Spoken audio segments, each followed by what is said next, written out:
సమస్త దేశములారా యెహోవాకు ఉత్సాహధ్వని చేయుడి, సంతోషముతో యెహోవాను సేవించుడి.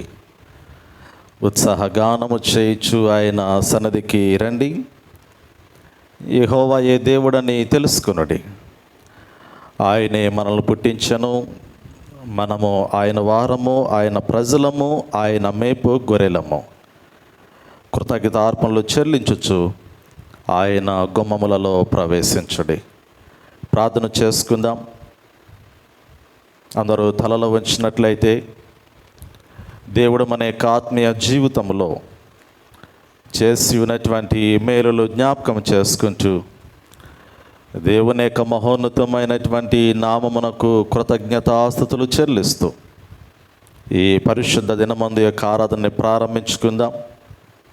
సంఘము స్థాపించబడి 30వ సంవత్సరము కావలసినటువంటి సమయంలో 30వ సంఘ వార్షికోత్సవపు కూడికలలో ఈ దినమందు ఈ ఆరాధన దేవునికి మహిమకరంగా జరుగునట్లు ప్రపంచ ప్రార్థనా దినోత్సవముగా, పెంతెకోస్తు పండుగ దినముగా పరిశుద్ధ ఆత్మదేవుడు కుమ్మరించబడినటువంటి ఈ శ్రేష్టమైనటువంటి పరిశుద్ధ దినము పునరుద్ధాన దినమందు యొక్క ఆరాధన దేవునికి మహిమకరంగాను మనకు దీవెనకరంగా ఆశీర్వాదకరంగా జరుగునట్లు ప్రారంభ ప్రార్థన చేసుకుందాం. మహాపరిశుద్ధుడైన తండ్రి, ప్రేమ కలిగిన మా దేవా, మీ ఘనమైన పరిశుద్ధమైన నామమునకు స్తుతులు స్తోత్రములు చెల్లిస్తూ ఉన్నారు. మీ మహా ఉన్నతమైనటువంటి కృప, మీ ప్రేమ, నీ బిడలమైనటువంటి మా పట్ల ఎడతెగక మీరు కనపరుచుచున్న విధానమును బట్టి మీ నామాన్ని స్తుతిస్తూ ఉన్నాం. ఎన్నికలేనటువంటి జీవితాలు, అభాగ్యులమైనటువంటి జీవితాలు, ఈ లోకములోనైనా పాపములో పడి ఉన్నటువంటి తరుణములలో మీరెంతగానో మమ్మల్ని ప్రేమించారు ప్రభా. మీ కృపణకు పాత్రులుగా మమ్మల్ని మారుస్తూ పరలోక రాజ్యపు వారసులుగా నైనా నీ బిడలుగా, నీ రాజ్యపు వారసులుగా మీరు మమ్మల్ని ఎన్నుకొని నాయన కోరుకొని ప్రభా నీ సన్నిధిలోనికి నడిపించుకుంటూ మా ద్వారా మీ నామమును ఘనపరుచుకోవడానికి మీరు అనుగ్రహిస్తున్న కృపను బట్టి మీ నామాన్ని స్తుతిస్తూ ఉన్నారు. ఈ పరిశుద్ధ దినమందునైనా ఈ యొక్క ప్రపంచంలో ఉన్నటువంటి క్రైస్తవ సంఘాలలో జరుగుతున్నటువంటి ఆరాధనలన్నిటిలో కూడా మీ సన్నిధిని, మీ పరిశుద్ధాత్మని యొక్క ప్రసన్నతను మెండుగా అనుగ్రహించమని వేడుకొనొచ్చు ఉన్నారు. ఇదిగోనైనా మీరు శిలువ మరణము పొందుకొని పునరుద్ధానము చెంది ఆరోహణమైన పరమునకు కొనుపోబడినటువంటి దినములలో చేసినటువంటి వాగ్దానము, పరిశుద్ధాత్మనునైనా ఆదరణకర్తను ప్రభా మీకు అనుగ్రహిస్తానని మీరు సెలవిచ్చినటువంటి వాగ్దానం యొక్క నెరవేర్పు ప్రకారముగా ప్రభా ఆకాశము నుండి అగ్నిజ్వాలల వలెనైనా పరిశుద్ధాత్మను అయ్యా మీరు శిష్యుల మీదకి, సకల మానవాళి మీదకి నైనా కుమ్మరించినటువంటి ఈ శ్రేష్టమైనటువంటి దినమునైనా మేము మందిరములో మీ నామమును మహిమపరుస్తూ ఉండగా మీ పరిశుద్ధాత్మని యొక్క ప్రసన్నతను మాకు అనుగ్రహించమని వేడుకొనొచ్చు ఉన్నాను. మీ కృపలో, మీ ప్రేమలోనైనా ఈ నలిని మెమోరియల్ బాప్టిస్ట్ సంఘమును మీరు ఎంతగానో జ్ఞాపకం చేసుకుంటూ ఉన్నారు. 1995వ సంవత్సరంలో జూన్ మాసములో 8వ తారీఖున ప్రభా ఈ ప్రాంతముల యొక్క సంఘము స్థాపించబడడానికి మీరు కృపను అనుగ్రహించారు. ఈ సంఘము ద్వారా అనేకమైనటువంటి ఆత్మలను బలపరచబడటానికి నైనా మరి నీ సన్నిధిని ఈ ప్రాంతంలో ఉంచి అనేక మందిని నీ వాక్య వెలుగుల్లో నడిపించడానికి మీరు చూపిన కృపను బట్టి మిమ్మల్ని స్తుతిస్తూ ఉన్నా. అయా సంఘము స్థాపించబడి 30 సంవత్సరములు కావలసినటువంటి సమయంలో ఈ దినమందునైనా మరి సంఘ వార్షికోత్సవ ఆరాధన కూడా మీ నామానికి మహిమకరంగా, సంఘమునకు మేలుకరంగా, దీవెనకరంగా జరుగునట్లు కృపను అనుగ్రహించమని వేడుకొనొచ్చు ఉన్నా. ప్రభా నీ సన్నిధిలోనికి వచ్చిన బిడ్డలనైనా మీరు దీవించండి. ఇక రావాల్సినటువంటి వారిని త్వరగా నడిపించండి. పాటల ద్వారా, వాక్యము ద్వారానైనా మీరే మీ నామమును మహిమపరచుకోమని యేసు క్రీస్తు నామములో అడిగి వేడుకొనొచ్చున్నాము తండ్రి. Amen, amen. నేటి పరిశుద్ధ దినారాధనకై ఏర్పాటు చేయబడి ఉన్నటువంటి దేవుని యొక్క లేఖన భాగము పాత నిబంధన గ్రంథము నుంచి ప్రవక్త అయినటువంటి హగ్గై రాసినటువంటి గ్రంథము 2వ అధ్యాయము 9వ భాగాన్ని మన మధ్యలో ఉన్నటువంటి జెసికా గ్లోరీ చదివి వినిపిస్తుంది. ఆ రీతిలోనే క్రొత్త నిబంధన పాఠ్య భాగము నుంచి వైద్యుడైనటువంటి లూకా రాసినటువంటి అపోస్తలుల కార్యముల గ్రంథము 2వ అధ్యాయము మొదటి 4 వచనాలు కుమార్తె కీర్తి ముందుకు వచ్చి వాక్యాన్ని చదువుతుంది. మొదటిగా హగ్గై రాసినటువంటి గ్రంథము, ప్రవక్త అయినటువంటి హగ్గై రాసినటువంటి గ్రంథము 2వ అధ్యాయము 9వ వచన భాగాన్ని మన మొదలైనటువంటి కుమారి జెస్సికా గ్లోరీ ముందుకు వచ్చి చదివి వినిపించవలసిందిగా ఆహ్వానిస్తూ ఉన్నాను. సెంటర్కి రానన్న.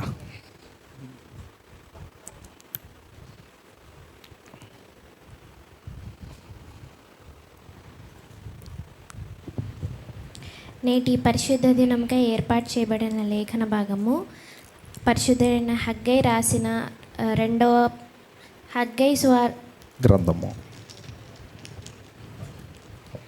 గ్రంథము 2వ అధ్యాయం 9వ వచనం చదువుకుందాం.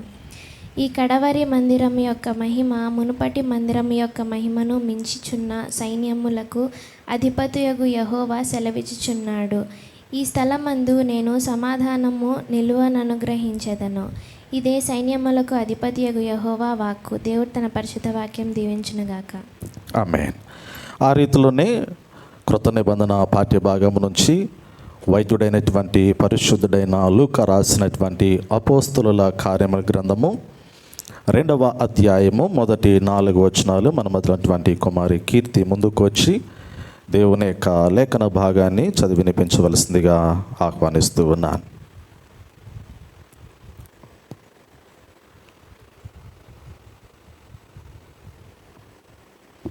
నేటి పరిశుద్ధనకు ఏర్పాటు చేయబడిన దేవుని యొక్క లేఖన భాగము అపోస్తల కార్యములు 2వ అధ్యాయము 1 నుంచి 4 వచనములు చదువుకుందాం. పెంతెకోస్తు పండుగ దినము వచ్చినప్పుడు అందరూ ఒక చోట కూడి ఉండిరి. అప్పుడు వేగముగా వీచు బలమైన గాలి వంటి యొక్క ధ్వని ఆకాశం నుండి అకస్మాత్తుగా వారు కూర్చుండి ఉన్న ఇల్లంతయు నిండెను. మరియు అగ్నిజ్వాలల వంటి నాలుకలు విభాగింపబడినట్టుగా వారికి కనబడి వారిలో ఒక్కొక్కని మీద వ్రాలగా అందరూ పరిశుద్ధాత్మతో నిండిన వారై ఆ ఆత్మ వారికి వాక్శక్తి అనుగ్రహించిన కొలది అన్య భాషలతో మాట్లాడసాగిరి. దేవుడు తన పరిశుద్ధ వాక్యం దీవించును. దేవుని యొక్క లేఖన భాగాన్ని చదివి వినిపించిన కీర్తిని దేవుడు దీవించునుగాక. ఈ సమయంలో సంఘమంతి కూడా లేచి నిలబడి ఉండగా నేటి పరిశుద్ధ దినారాధనకై ఏర్పాటు చేయబడి ఉన్న ఉత్తర ప్రత్యుత్తర పాఠ్య భాగాన్ని చదువుకుందాం. సంఘమంతి కూడా లేచి నిలబడి ఉండగా నేటి పరిశుద్ధ దినారాధనకై ఏర్పాటు చేయబడి ఉన్నటువంటి ఉత్తర ప్రత్యుత్తర పాఠ్య భాగాన్ని చదువుకుందాం. కీర్తనల గ్రంథము 24వ సంకీర్తన, దావీదు మహారాజు రచించినటువంటి 24వ కీర్తన ఉత్తర ప్రత్యుత్తర రీతిగా చదువుకుందాం. మన మధ్యలో ఉన్నటువంటి సహోదరులు మోహన్ రావు గారు ముందుకు వచ్చి ఉత్తర ప్రత్యుత్తర భాగంలో నడిపించవలసిందిగా వారిని ఆహ్వానిస్తూ ఉన్నారు. దావీదు మహారాజు రచించిన 24వ సంకీర్తన ఉత్తర ప్రత్యుత్తర రీతిగా చదువుకుందాం.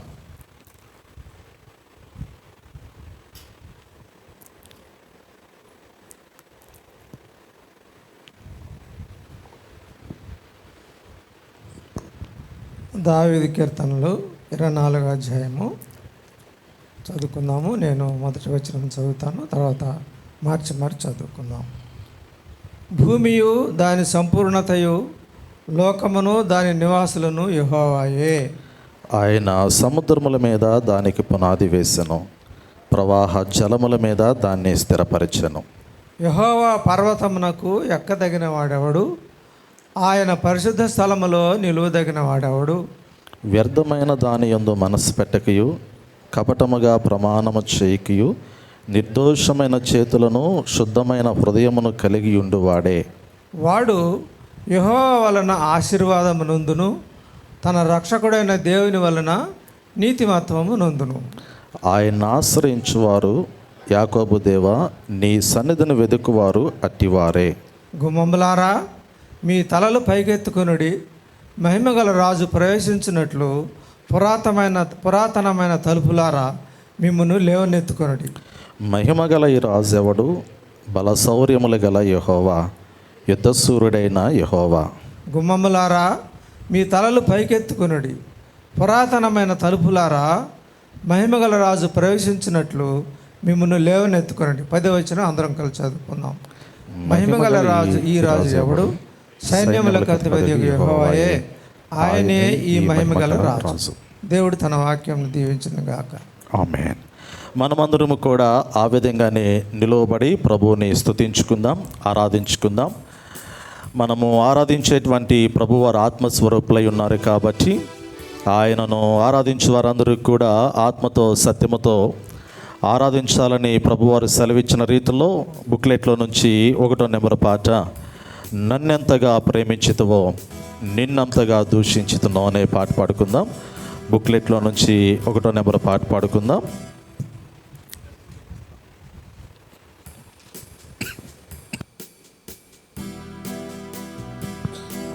నన్నెంతగా ప్రేమించుతావో. ప్రతి ఒక్కరు కూడా క్వైర్ వారిని అనుసరించి చక్కగా చప్పట్లు కొడుతూ దేవుని నామాన్ని స్తుతించండి.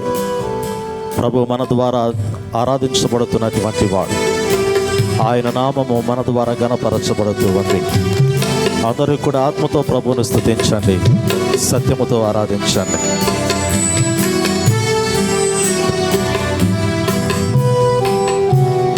నన్నెంతగా ప్రేమించితివో నిన్నంతగా దూషించితినో, నన్నెంతగా నీవెరిగితివో నిన్నంతగా మరచితినో.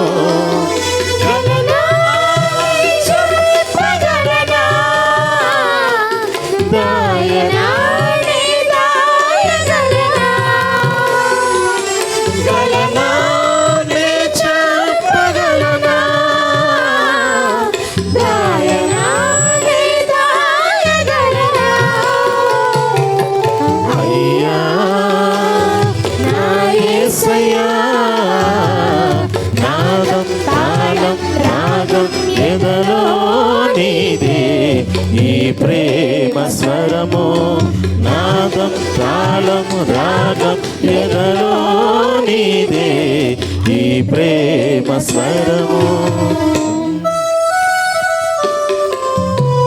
ఏ రీతిగా నా హృదయమును నీ ఆత్మతో దీవించుతువో, ఏ రీతిగా నా భారమును నీ కరుణతో మోసుతువో. ప్రభువారు మనకు అనుగ్రహించినటువంటి రక్షణను బట్టి, ఆయన అనుగ్రహించినటువంటి ఆత్మ నడిపింపును బట్టి ప్రభుని స్తుతిద్దాం. రీతిగా నా హృదయమును నీ ఆత్మతో దీవించితివో,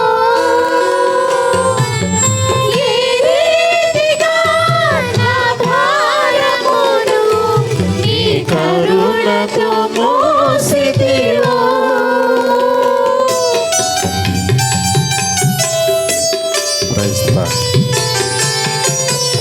ఏ రీతిగా నా హృదయమును నీ ఆత్మతో దీవించితివో, ఏ రీతిగా నా భారమును నీ కరుణతో మోసితివో.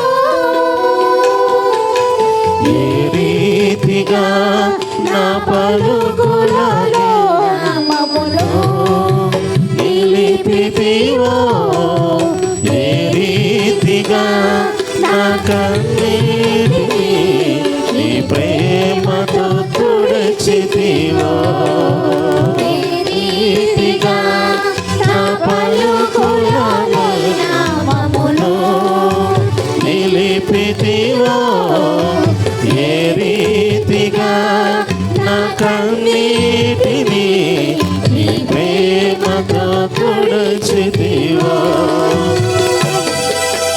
గలనా నే చెప్పగలనా,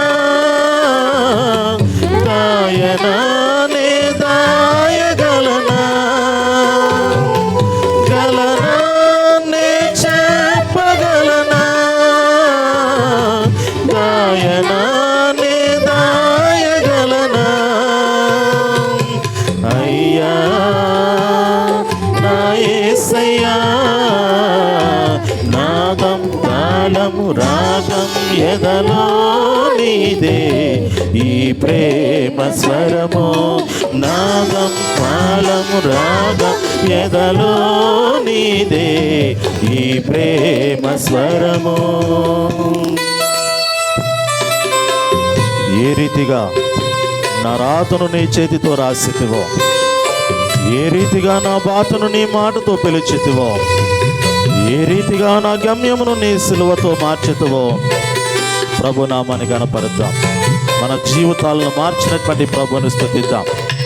నా ప్రియ సహోదరి, నా ప్రియ సహోదరుడా, ఈరోజు ప్రభు నామాన్ని కనపరుస్తున్నటువంటి నీ జీవితాన్ని ప్రభు మార్చబోతూ ఉన్నాడు. ఏ రీతిగా నా రాతను నీ చేతితో రాసితివో, ఏ రీతిగా నా మాటను నీ మాటతో మలచితివో. అవును ప్రభువా, ఏ రీతిగా నీ చేతితో రాసితివో, యేసయ్యా, ఏ రీతిగా నా మాటను నీ మాటతో అవును ప్రభువా, ఏ రీతిగా నా గమ్యమును నీ సిలువతో మార్చితివో, ఏ రీతిగా నా దుర్గమును నీ కృపతో కట్టితివో, ఏ రీతిగా నా గమ్యమును నీ సిలువతో మార్చితివో,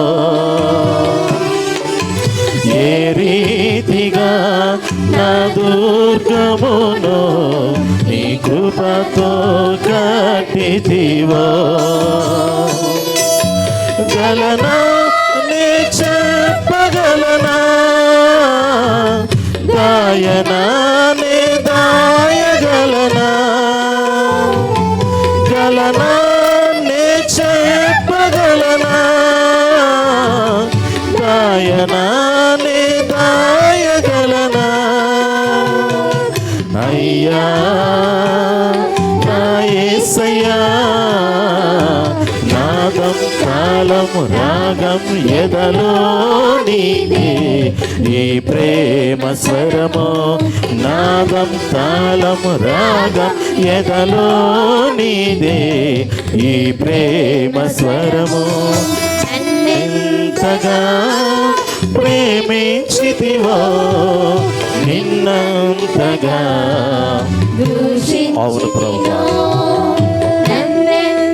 యేసయ్యా, నిన్నంతగా నీ మరచితివో, గలనా నీ చెప్పగలనా, దాయనా నీ దాయగలనా, గలనా నీ చెప్పగలనా, దాయనా నీ దాయగలనా. అయ్యా నా యేసయ్యా, నాదం తాళము రాగం ఎదలో నీదే ఈ ప్రేమ స్వరము, నాదం తాళము రాగం ఎదలో నీదే ఈ ప్రేమ స్వరము. యేసయ్యా, నా ప్రియమైన దేవుని సంగమా, ప్రియ సహోదరి సహోదరులారా, దేవుని సన్నిధిలో నిలిచి దేవుణ్ణి ఆరాధిస్తున్నటువంటి నా ప్రియమైనటువంటి దేవుని బిడలారా, మహోన్నతుడైనటువంటి ప్రభువు, సర్వోన్నతుడైనటువంటి ప్రభువు, ఈ సర్వ సృష్టికి కారణభూతుడైనటువంటి ఆ ప్రభు మనతో మాట్లాడబోతూ ఉండగా, నిత్యము పరిశుద్ధుడు పరిశుద్ధుడు పరిశుద్ధుడు పరిశుద్ధుడు పరిశుద్ధుడు పరిశుద్ధుడు పరిశుద్ధుడని కొన్ని ఆడబడుచున్నటువంటి మా ప్రియ పరలోకపు తండ్రి, మీ ఘనమైన పరిశుద్ధమైన మహోన్నతమైన నామమునకు స్తుతులు స్తోత్రములు చెల్లిస్తూ ఉన్నాను ప్రభా. మీ మహా ఉన్నతమైనటువంటి కృప, మీ ప్రేమ, మీ వాత్సల్యత ఎడతెగకనైనా మీరు మా జీవితాలలో, మా కుటుంబాలలోనైనా మీరు అనుగ్రహిస్తున్న విధానమును బట్టి మిమ్మల్ని స్తుతిస్తూ ఉన్నాను. ఈ నలిని మెమోరియల్ బాప్టిస్ట్ సంఘమునైనా స్థాపించబడి 30 సంవత్సరములు కావస్తున్నటువంటి తరుణంలోనైనా ఈ 30 సంవత్సరముల యొక్క కాలములో ప్రభా నీ బిడ్డల యొక్క జీవితాలను మీరు ఎంతగానో ఆశీర్వదించారు, ఎంతగానో బలపరిచారు. ఎక్కలేనంత ఎత్తైనటువంటి కొండ మీదకినైనా బిడ్డల యొక్క జీవితాలు వర్ధిల్లించబడటానికినైనా మీరు ఇచ్చిన కృపను బట్టి మీ నామాన్ని స్తుతిస్తూ ఉన్నాను.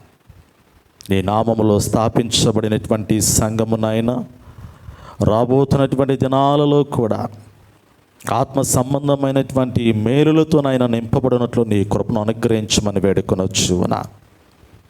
సంఘ సరిహద్దులు విశాలపరచబడినట్లు మీ అద్భుతమైనటువంటి శ్రేష్టమైనటువంటి కార్యములనైనా మెండుగా సంఘములో జరుగునట్లు కృపను అనుగ్రహించమని వేడుకొనొచ్చు.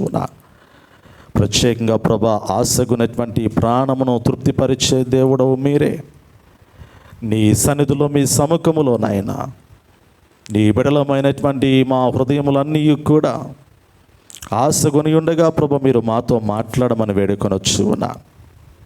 నీ సావుకునేటువంటి నన్ను కూడా మీ సులువు చాటున మరుగుపరచండి. నా యొక్క నోచిన ప్రభ మీకు నోటి బూరుగా వాడుకోమని వేడుకొనొచ్చు. నీ సన్నిధిలోనికి వచ్చిన వారి యొక్క హృదయాలకు అవసరమైన జీవాహారాన్ని మెండుగా అనుగ్రహించండి. ఇక రావలసినటువంటి వారిని త్వరగా మీ పాదాల చెంతకు నడిపించి ఆరాధనంతట్లో, వాక్యము చెప్పే సమయం అంతట్లో మా ద్వారా మీరు మీ నామాన్ని గణపరుచుకుంటూ మీ ఆత్మ నడిపింపును మాకు అనుగ్రహించమని యేసు క్రీస్తు నామములో అడిగి వేడుకొనొచ్చున్నాము తండ్రి. Amen, amen, amen. దయచేసి సంఘమంతి కూడా కూర్చోవలసిందిగా ప్రభు పేరట మనం చేస్తూ ఉన్నాను.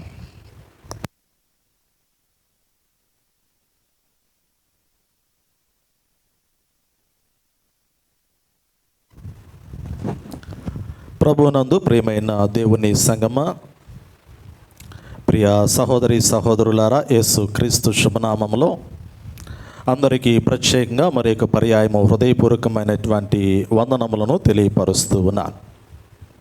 దేవుని యొక్క శ్రేష్టమైనటువంటి కృపలో ఈ యొక్క నలిని మెమోరియల్ బాప్టిస్ట్ సంఘము స్థాపించబడి మరి నేటికి 30 సంవత్సరములు కావస్తున్నటువంటి సమయంలో ఈ 30వ సంఘ వార్షికోత్సవ కూడిక మరి గడిచిన దినమందు ఆ రీతిలోనే ఈ దినమందు కూడా ఆరాధనలు దేవునికి మహిమకరంగా జరగటానికి దేవుడు తన కృపను మనకి అనుగ్రహిస్తున్న విధానమును బట్టి నేను ఎంతగానో దేవుని నామాన్ని స్తుతిస్తూ ఉన్నా.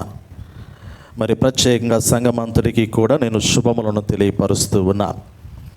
ఈ గడిచిన కాలమంతయు కూడా దేవుని యొక్క కార్యములు మన యొక్క జీవితాలలో అనేకములై ఉన్నాయి. దేవుడు ఎన్నో కుటుంబాలను బలపరిచాడు. దేవుడు ఎన్నో కుటుంబాలను వర్ధిల్లింప చేశాడు. కష్టాల నుండి, నష్టాల నుండి, ఇరుకుల నుండి, వ్యాధుల నుండి, బాధల నుండి దేవుడు తొలగించి సంతోషకరమైనటువంటి మార్గములు నడిపించాడు. ఒకసారి ఈ గడిచిన సంవత్సరాలలో మన యొక్క జీవితాలను ఒకసారి జ్ఞాపకం చేసుకుంటే మనము సంఘములోనికి వచ్చినప్పుడు దీవించబడినటువంటి దినాలు మనకి జ్ఞప్తికి తీసుకుని రాబడుతూ ఉంటాయి. అటు భౌతికంగాను, ఆత్మీయంగాను అన్ని రీతుల్లో కూడా మరి వర్ధిల్లటానికి పరిశుద్ధ ఆత్మదేవుడు మనకి తన శ్రేష్టమైనటువంటి సహాయమును అనుగ్రహించి ఉన్నాడు అనేటువంటి మాటను బాహుటంగా మీకు జ్ఞాపకం చేస్తూ ఉన్నా. ప్రత్యేకంగా ఈ దినమందు ప్రపంచ ప్రార్థనా దినోత్సవము ప్రత్యేకత, ఈరోజు ఉన్నటువంటి ప్రత్యేకత మనమందరములో గమనించగలిగితే యావత్ ప్రపంచమంతా కూడా పెంతెకోస్తు పండుగ ప్రపంచ ప్రార్థనా దినోత్సవముగా జరుపుకుంటూ ఉంది. యేసు ప్రభువారు లోకములోనికి వచ్చి సకల మానవాళి నిమిత్తము ఆయన ప్రాణము పెట్టి వారి యొక్క పాపములన్నిటినీ కూడా విమోచించి కలువరి శిలువలో మన నిమిత్తమై మరణమొందినటువంటి వాడై సమాధి చేయబడి సమాధిలో నుండి తిరిగి లేపబడినటువంటి వాడై మరి 40 దినముల వరకు భూలోకములో అనేక మంది శిష్యులకి కానీ జనసమూహమునకు కానీ తను తాను ప్రత్యక్షపరుచుకొని 40వ దినమున ఆయన భూలోకము నుండి మరి పరలోకమునకు ఆరోహణమైన తరువాత ఆయన ఆరోహణము చెందటానికి మునుపు వాగ్దానము చేసినటువంటి ఆత్మ, పరిశుద్ధ ఆత్మ, ఆయన ఆరోహణము చెందిన తరువాత 10వ దినముకి యెరూషలేము పట్టణంలో మేడగ్రదులో కూర్చున్నటువంటి శిష్యులందరూ కూడా, స్త్రీలందరూ కూడా, యవ్వనులందరూ కూడా, పిల్లలందరూ కూడా ఇంచుమించు 120 మంది ఏక మనస్సు కలిగినటువంటి వారై, ఏక ఆత్మ కలిగినటువంటి వారై ప్రార్థిస్తూ ఉండగా పరిశుద్ధ ఆత్మదేవుడు వారి మీదకి దిగి వచ్చినటువంటి దినము ఈరోజు ఈ యొక్క పెంతెకోస్తు పండుగ దినము.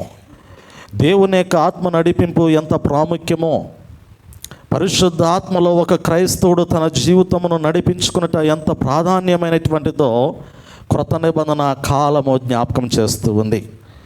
పిల్లరా, ఈరోజు నేను ఈ 2 ప్రాముఖ్యమైనటువంటి సంగతులు మీకు జ్ఞాపకం చేయడానికి నేను ఇష్టపడుతూ ఉన్నాను. ఒకటి, మందిర ప్రతిష్ఠిత వార్షికోత్సవము సందర్భంగా నేను ఈ మందిరమును మహిమతో నింపుతానని దేవుడు వాగ్దానము చేస్తూ ఉన్నాను. మొదటి మందిరం మీదకి దిగి వచ్చినటువంటి మహిమ కన్నా కడపటి మందిరం మీదకి దిగి రాబోతున్నటువంటి మహిమ చాలా అధికంగా ఉంటుందని హబక్కూకు గ్రంథంలో మరి దేవుడు ప్రవక్త ద్వారా జ్ఞాపకం చేసినటువంటి మాట. దేవుని మందిరము, దేవాలయము దేవుని మహిమతో నింపబడుట. రెండోది, మనం గమనించగలిగితే ఆయన సన్నిధిలోనికి, దేవుని మహిమలోనికి, దేవాలయములోనికి ఆరాధించడానికి వచ్చేటువంటి వారు పరిశుద్ధ ఆత్మతో నింపబడుట. ఈ 2 చాలా ప్రాధాన్యమైనటువంటివి. ఈ రెండిటిలో ఏది లేకపోయినప్పటికీ కూడా అక్కడ దేవుని కార్యం ఉండదు, వారు దేవుని రాజ్యమును చూడరు.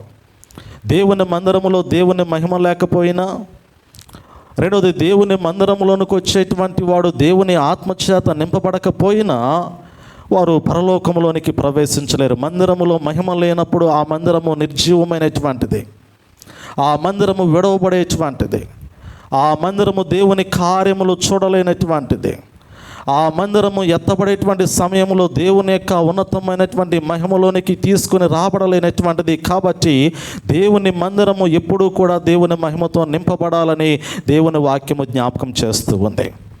రెండోది సెలవిస్తూ ఉన్నాను కదా, దేవాలయంలోనికి వచ్చేవాడు దేవుని ఆత్మ లేనటువంటి వాడైతే, పరిశుద్ధత లేనటువంటి వాడైతే ఆయన వాడు కాదు, ఆయన రాజ్యములోనికి, పరలోక రాజ్యములోనికి ప్రవేశించలేడు అనేటువంటి మాట కూడా క్రొత్త నిబంధన కాలంలో జ్ఞాపకం చేస్తున్నటువంటి మాట. అందుకే ఈ 2 విషయాలు ఈ శ్రేష్టమైనటువంటి సమయంలో సంఘ వార్షికోత్సవం సందర్భంగా పరిశుద్ధాత్మ దేవుడు మరి సకల మానవాళి మీదకి దిగి వచ్చిన సందర్భముగా ఈ 2 మాటలు నేను మీకు జ్ఞాపకం చేయడానికి ఇష్టపడుతూ ఉన్నాను. దేవుని యొక్క వాక్యాన్ని మొదటి మాటను గమనించగలిగితే, మహిమతో నింపబడుతున్నటువంటి మందిరము. దినవృత్తాంతాల గ్రంథములో మొదటి దేవాలయమును జ్ఞాని అయినటువంటి సొలొమోను మహారాజు దేవుని కొరకు నిర్మించినటువంటి క్రమాన్ని 2వ దినవృత్తాంతముల గ్రంథంలో చాలా చక్కగా మనకి వివరిస్తూ ఉన్నాడు. నేను గడిచిన వారములలో, గడిచిన మాసములలో ఈ లేఖనాన్ని మీకు జ్ఞాపకం చేసి ఉన్నా. మందిరము కట్టబడుతున్నటువంటి విధానము, దావీదు మహారాజు దేవుని కొరకు ఒక మందిరాన్ని కట్టాలని తలంచి ఉన్నాడు. ఇశ్రాయేల్ ప్రజల్ని అరణ్య మార్గములో దేవుడు పగల మేఘస్తంభం వలన, రాత్రి అగ్ని స్తంభం వలన ఆ నుండి నడిపిస్తున్నటువంటి సమయంలో దేవుని మందసము అరణ్య మార్గములో ఇశ్రాయేల్ ప్రజల్ని నడిపిస్తున్నటువంటి క్రమములో మందసము డేరాలో ఉంచబడుతుంది. రాజు అంతఃపురములో ఉంచి ఉన్నాడు. ప్రజలందరూ కూడా సౌఖ్యాన్ని కోరుకున్నారు, సంతోషాన్ని కోరుకుంటూ ఉన్నారు. వారిని నడిపించేటువంటి దేవుడేమో, వారిని పోషించేటువంటి దేవుడేమో, వారిని గొప్ప చేసేటువంటి దేవుడేమో ఒక గుడారానికి, ఒక డేరాలో పరిమితమై ఉన్నటువంటి సమయంలో ఆయన చేత దీవించబడుతున్నటువంటి వారు గొప్ప గొప్పగా ఉన్నతమైనటువంటి నివాసాల్లో నివసిస్తూ ఉన్నారు. దేవునికి మాత్రము ఒక ఎడారిలో ఒక డేరా మాత్రము, డేరాలో గుడారములో మందసము ఉంచబడినటువంటి సమయంలో దావీదు హృదయము ప్రేరేపించబడుతూ ఉంది. దావీదు మహారాజు యొక్క హృదయాంతరంగంలో పశ్చాత్తాపముతో కూడినటువంటి ఆలోచన కనపడుతూ ఉంది. ఉన్నతమైనటువంటి సింహాసనం మీద ఆసీనుడైనటువంటి దేవుడు, మహిమలో నివసిస్తున్నటువంటి దేవుడు, సకల విధములైనటువంటి ఆశీర్వాదములను తన యొక్క మానవుల యొక్క జీవితంలోనికి తీసుకుని వస్తున్నటువంటి దేవుడు మరి గుడారములో ఉండగా నేను అంతఃపురములో నివసించుట ఏమిటి అనేటువంటి ఒక ఆలోచనతో దావీదు మహారాజు దేవుని కొరకు ఒక శ్రేష్టమైనటువంటి మందిరమును కట్టాలని తలంచినట్లుగా వాక్యములు మనం గమనించగలుగుతూ ఉన్నాం. మీరు తర్వాత గమనించండి, దినవృత్తాంతాల గ్రంథము 2వ దినవృత్తాంతముల గ్రంథం అంతా కూడా మీరు చదివితే ఆ గ్రంథములో ఈ వాక్యాలు మనకు కనపడుతూ ఉన్నాయి. అయితే దేవుడు దావీదు చేత మందిరమును కట్టించుకోవడానికి ఇష్టపడలేదు, కానీ తన కుమారుడైనటువంటి సొలొమోను మహారాజు చేత దేవుడు తన కొరకు, తన నామ మహిమ ఘనత కొరకు ఒక శ్రేష్టమైనటువంటి మందిరమును కట్టించుకోవడానికి, ఆ మందిరములోనికి ప్రజలను నడిపించి వారిని ఆశీర్వదించడానికి ఇష్టపడినట్లుగా దేవుని యొక్క లేఖనాల్లో మనం చూడగలుగుతూ ఉన్నాం. కారణం మనందరికీ తెలుసు. దావీదు చేత మందిరమును దేవుడు ఎందుకు కట్టించుకోలేదు అంటే, దావీదు యొక్క హస్తములు రక్తముతో కూడినటువంటి హస్తములుగా ఉన్నాయి. దావీదు యుద్ధశూరుడిగా పిలువబడినటువంటి వాడు. దావీదు కాలమంతా కూడా యుద్ధములతో కొనసాగినటువంటి కాలము. శత్రువులను ఓడించడానికి, దేవుని నామమును గొప్ప చేయటానికి దావీదు కత్తి పట్టినటువంటి వాడిగా, ఆయుధమును ధరించినటువంటి వాడిగా ప్రయాణము చేసినట్లుగా దావీదు యొక్క కాలాన్ని మనం చూడగలుగుతూ ఉన్నాం. కానీ సొలొమోను మహారాజు యొక్క కాలాన్ని మనము చూడగలిగితే దేవుడు జ్ఞానముతో కూడినటువంటి పరిపాలన కనపరుస్తూ ఉన్నాడు. దావీదు కాలంలో యుద్ధముతో కూడినటువంటి పరిపాలన మనకు కనపడుతూ ఉంది. 40 సంవత్సరములు మీకు గుర్తుంది అనుకుంటూ ఉన్నాను కదా. దావీదు పరిపాలించినటువంటి సంవత్సరములు 40 సంవత్సరములు. 40 సంవత్సరముల కాలమంతా కూడా యుద్ధములో తూకున్నటువంటి కాలం మనకు కనపడుతుంది. తర్వాత సొలొమోను మహారాజు పరిపాలించినటువంటి 40 సంవత్సరముల కాలమంతా కూడా యుద్ధములు లేవు, కానీ సమాధానము కనపడుతుంది, నీతితో కూడినటువంటి పరిపాలన కనపడుతుంది, జ్ఞానయుక్తమైనటువంటి పరిపాలన, ఘనత మహిమ ప్రభావములతో కూడినటువంటి పరిపాలన సొలొమోను యొక్క కాలంలో కనపడుతూ ఉన్నట్లుగా దేవుని యొక్క వాక్యాన్ని గమనించగలుగుతూ ఉన్నాం. సొలొమోను కాలంలో ఒక శ్రేష్టమైనటువంటి మందిరాన్ని దేవుడు కట్టడానికి వారి హృదయాలు ప్రేరేపిస్తూ ఉన్నాడు. దేవుడే వారి చేత ఒక మందిరాన్ని కట్టించుకుంటూ ఉన్నాడు. ఆ మందిరము కట్టినటువంటి కాలము కానీ, అంటే మందిరము కట్టినటువంటి సంవత్సరములన్నింటినీ కూడా మనం గమనించగలిగితే, మొదటి రాజుల గ్రంథము 9వ అధ్యాయం 10వ వచనములు కానీ, మొదటి రాజుల గ్రంథము 5వ అధ్యాయం నుండి 9వ వచనం వరకు కానీ, లేదా అంటే 9వ అధ్యాయం వరకు కానీ, 2వ దినవృత్తాంతముల గ్రంథము 2వ అధ్యాయం మొదలుకొని 7వ అధ్యాయం వరకు కానీ, ఈ అధ్యాయాలన్నీ కూడా మీరు పరిశీలన చేయగలిగితే మందిరము ఎలా కట్టబడింది, మందిరము కట్టడానికి వారు పడినటువంటి ప్రయాస ఎలా ఉంది, దేవుడు మందిరమును కట్టించడానికి వాటి యొక్క కొలతలు కానీ, ఆ యొక్క మందిరము యొక్క నిర్మాణములో ఉండవలసినటువంటి వాటిని గురించి కానీ, ఇవన్నిటినీ కూడా దేవుడు వారికి జ్ఞాపకం చేసి మందిరము కట్టబడినట్లుగా దేవుని యొక్క వాక్యములో మనం చూడగలుగుతూ ఉన్నాం. మందిరము కట్టడానికి పట్టినటువంటి కాలము 7 సంవత్సరములే. 7 సంవత్సరముల కాలంలో సొలొమోను మహారాజు యెరూషలేము పట్టణములో దేవునికి మందిరాన్ని కట్టాడు.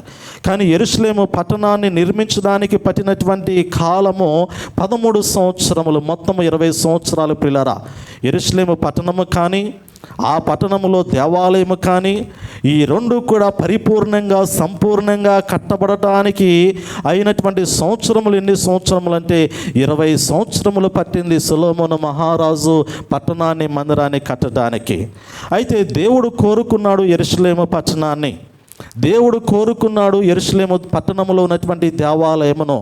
దేవుడు ఆ యొక్క మందిరాన్ని తన యొక్క నివాసయోగ్యమైనటువంటి స్థలముగా కోరుకొని ఆ మందిరాన్ని దేవుడు ప్రతిష్ఠించుకున్నాడు. ఆ మందిరానికి దేవుడు తన పేరు పెట్టుకున్నాడు. ఇది నా యొక్క మందిరమని దేవుడు జ్ఞాపకం చేస్తూ ఉన్నాడు. నా మందిరములోనికి, నా సన్నిధిలోనికి, నా సముఖములోనికి వచ్చినటువంటి వారు తాము తగ్గించుకోవాలని, తమ పాపములను విడిచిపెట్టాలని, వారు పాపములు విడిచి తగ్గించుకుని వచ్చి ప్రార్థన చేస్తే ఆకాశము నుండి నేను వారి ప్రార్థన ఆలకిస్తానని దేవుడు జ్ఞాపకం చేస్తూ ఉన్నాడు కదా. ఇవన్నీ కూడా మనకి తెలిసినటువంటి మాటలు కాబట్టి నేను క్లుప్తంగా జ్ఞాపకం చేస్తూ నేను ముందు కొనసాగుతూ ఉన్నాను. ఇది మొదటి మందిర కాలంలో ఉన్నటువంటి మాటలు. మొదటిగా సొలొమోను మహారాజు కట్టినటువంటి మందిరము యొక్క క్రమములో దేవుడు మాట్లాడినటువంటి మాటలు. రెండోది ప్రజలు మందిరము ఎడల కలిగి ఉన్నటువంటి ఆలోచనని నేను మీకు జ్ఞాపకం చేస్తూ ఉన్నాను. ప్రజల యొక్క జీవితంలో పాపము కనపడుతూ ఉన్నప్పుడు, ప్రజల యొక్క జీవితంలో తిరుగుబాటుతనము కనపడుతూ ఉన్నప్పుడు, ప్రజల యొక్క జీవితంలో అవిధేయత కనపడుతూ ఉన్నప్పుడు, వారి యొక్క కుటుంబాలలో భయంకరమైనటువంటి పరిస్థితులు ఎదురవుతున్నటువంటి సమయంలో వారు పాపములను విడిచిపెట్టడానికి ఉన్నటువంటి స్థలం ఏదైనా ఉన్నదా అంటే అది దేవుని మందిరము మాత్రమే. పాపములకు క్షమాపణ దొరికేటువంటి స్థలం ఏదైనా ఉన్నదా అంటే అది పరిశుద్ధమైనటువంటి దేవాలయం మాత్రమే. ఇంటిలో ఉండి ప్రార్థన చేస్తే పాపము క్షమించబడదు. ఇంటిలో ఉండి నేను ప్రార్థన చేసుకున్నాను కదా, నేను మొరపెట్టుకున్నాను కదా, నా పాపములన్నీ కూడా తీసివేయబడ్డాయి అంటే అది కుదరనటువంటి పని. పాత నిబంధన కాలంలో ఎవరి పాపమైనా క్షమించబడాలన్నా, ఎవరి ప్రార్థనైనా ఆలకించబడాలన్నా వారు పాపము విడిచి దేవుని మందిరములోనికి రావాలి. వారు వచ్చి ప్రార్థన చేయాలి, ప్రార్థన చేసి వెతకాలి. వెతికి దేవుని మార్గములో నడిచినట్లయితే వారి ప్రార్థన దేవుడు ఆలకించి వారి యొక్క జీవితాలలో గొప్ప కార్యములు చేసినట్లుగా దినవృత్తాంతంలో 2వ గ్రంథములో 7వ అధ్యాయంలో మనం గమనించగలుగుతూ ఉన్నాం. ఎందుకంటే అది దేవుని నామము గొప్ప చేయబడడానికి కట్టబడినటువంటి మందిరము. అది వ్యక్తుల యొక్క నామము గొప్ప చేయటానికి కట్టబడినటువంటి మందిరము కాదు, కానీ దేవుని నామము గొప్ప చేయబడడానికి, దేవుని నామము మహిమపరచబడడానికి, దేవుని నామములో ప్రజలు వారి జీవితాలు నడిపించుకోవడానికి ఆ యొక్క మందిరాన్ని ఆనాడు ప్రజల మధ్యలోనికి దేవుడు తీసుకుని వచ్చినట్లుగా దేవుని యొక్క వాక్యంలో మనం చూడగలుగుతూ ఉన్నాం. కాలక్రమేణా మనం గమనించగలిగితే పాపము విస్తరించింది, దేవుని భయము తొలగిపోతూ ఉంది. దేవుని ఎడల నిర్లక్ష్యమైనటువంటి స్వభావాన్ని ఇశ్రాయేలు యొక్క జీవితాల్లో వారు కనపరుస్తూ ఉండగా దేవుని యొక్క కోపము, దేవుని యొక్క రౌద్రము, దేవుని యొక్క రోషము ప్రజల మీదకి దిగి వచ్చేటువంటి సమయంలో దేవుడు ప్రజలని మరణానికి అప్పగించడానికి ఇష్టపడలేదు. పిల్లలు గమనించండి, దేవుడు ఒక వాగ్దానం చేశాడు పాత నిబంధన కాలంలో. నోవహు కాలంలో ప్రజలలో ఉన్నటువంటి చెడుతనాన్ని తీసివేయటానికి, ప్రజలలో ఉన్నటువంటి పాపమును తీసివేయటానికి నోవాహు కాలంలో జల ప్రళయము చేత ఒక జన సమూహం అంతటినీ కూడా దేవుడు మరణానికి అప్పగించాడు. ఆనాటి దినాల్లో నోవాహు కుటుంబము మాత్రమే రక్షణ ఓడలోనికి ప్రవేశించినట్లుగా, మిగిలినటువంటి పాప స్వభావము కలిగినటువంటి వారు మరణములోనికి ప్రవేశించినట్లుగా నోవాహు కాలాన్ని మనం చూడగలుగుతూ ఉన్నాం. ఆ సమయంలోనే దేవుడు ఒక వాగ్దానము చేస్తూ ఉన్నాడు ప్రజలకి. ఆనాడు జరిగినట్లుగా ఇక ఎన్నడూ కూడా ప్రజల యొక్క జీవితాల్లోనికి మరణము తీసుకుని రాను అనేటువంటి ఒక మాట. ఎందుకంటే పాపము చేసినటువంటి నరుడు మరణం పొందాలి, కానీ మరణము నుండి నరుడు విడిపించబడడానికి దేవుడు మార్గాన్ని సరళం చేస్తూ ఉన్నాడు. నోవాహు కాలంలో పాపము చేసినటువంటి వాడు ఖచ్చితంగా మరణించాల్సిందే. ఇక మరణం నుండి తప్పించుకోవడానికి వీలు లేదు. ఇక అతనికి వేరే ద్వారము లేదు, వేరే గమ్యము లేదు. అతడు ఏ రీతిలో కూడా ఆ యొక్క మరణకరమైనటువంటి స్థితిలో నుండి బయటకు రాలేనటువంటి పరిస్థితి. నీతి మరణము నుండి తప్పిస్తుంది, కానీ పాపము మరణము నుండి విడిపించబడలేదు ప్రియులారా. అయితే దేవుడు పాపములో ఉన్నటువంటి నరులేక జీవితాలను మరణములో నుండి తప్పించడానికి, మరణము నుండి విడిపించడానికి, పాపము నుండి దూరపరచడానికి వారి మధ్యలోనికి మందిరాన్ని తీసుకుని వచ్చాడు. వారి మధ్యలోనికి ఒక ఆరాధనా స్థలాన్ని తీసుకుని వచ్చాడు.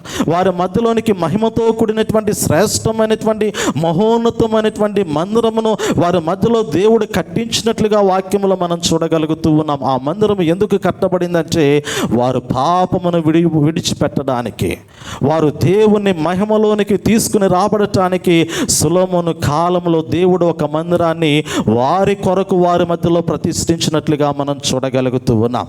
కానీ ప్రజల యొక్క జీవితాల్లో ఉన్నటువంటి అవిధేయత, వారిలో ఉన్నటువంటి పాప స్వభావం అనేటువంటిది, లోక సంబంధమైనటువంటి జీవితం అనేటువంటిది ఆ దేవుని సన్నిధిలో వారు పరిశుద్ధులుగా నిలబడలేకపోవడానికి కారణమవుతుంది.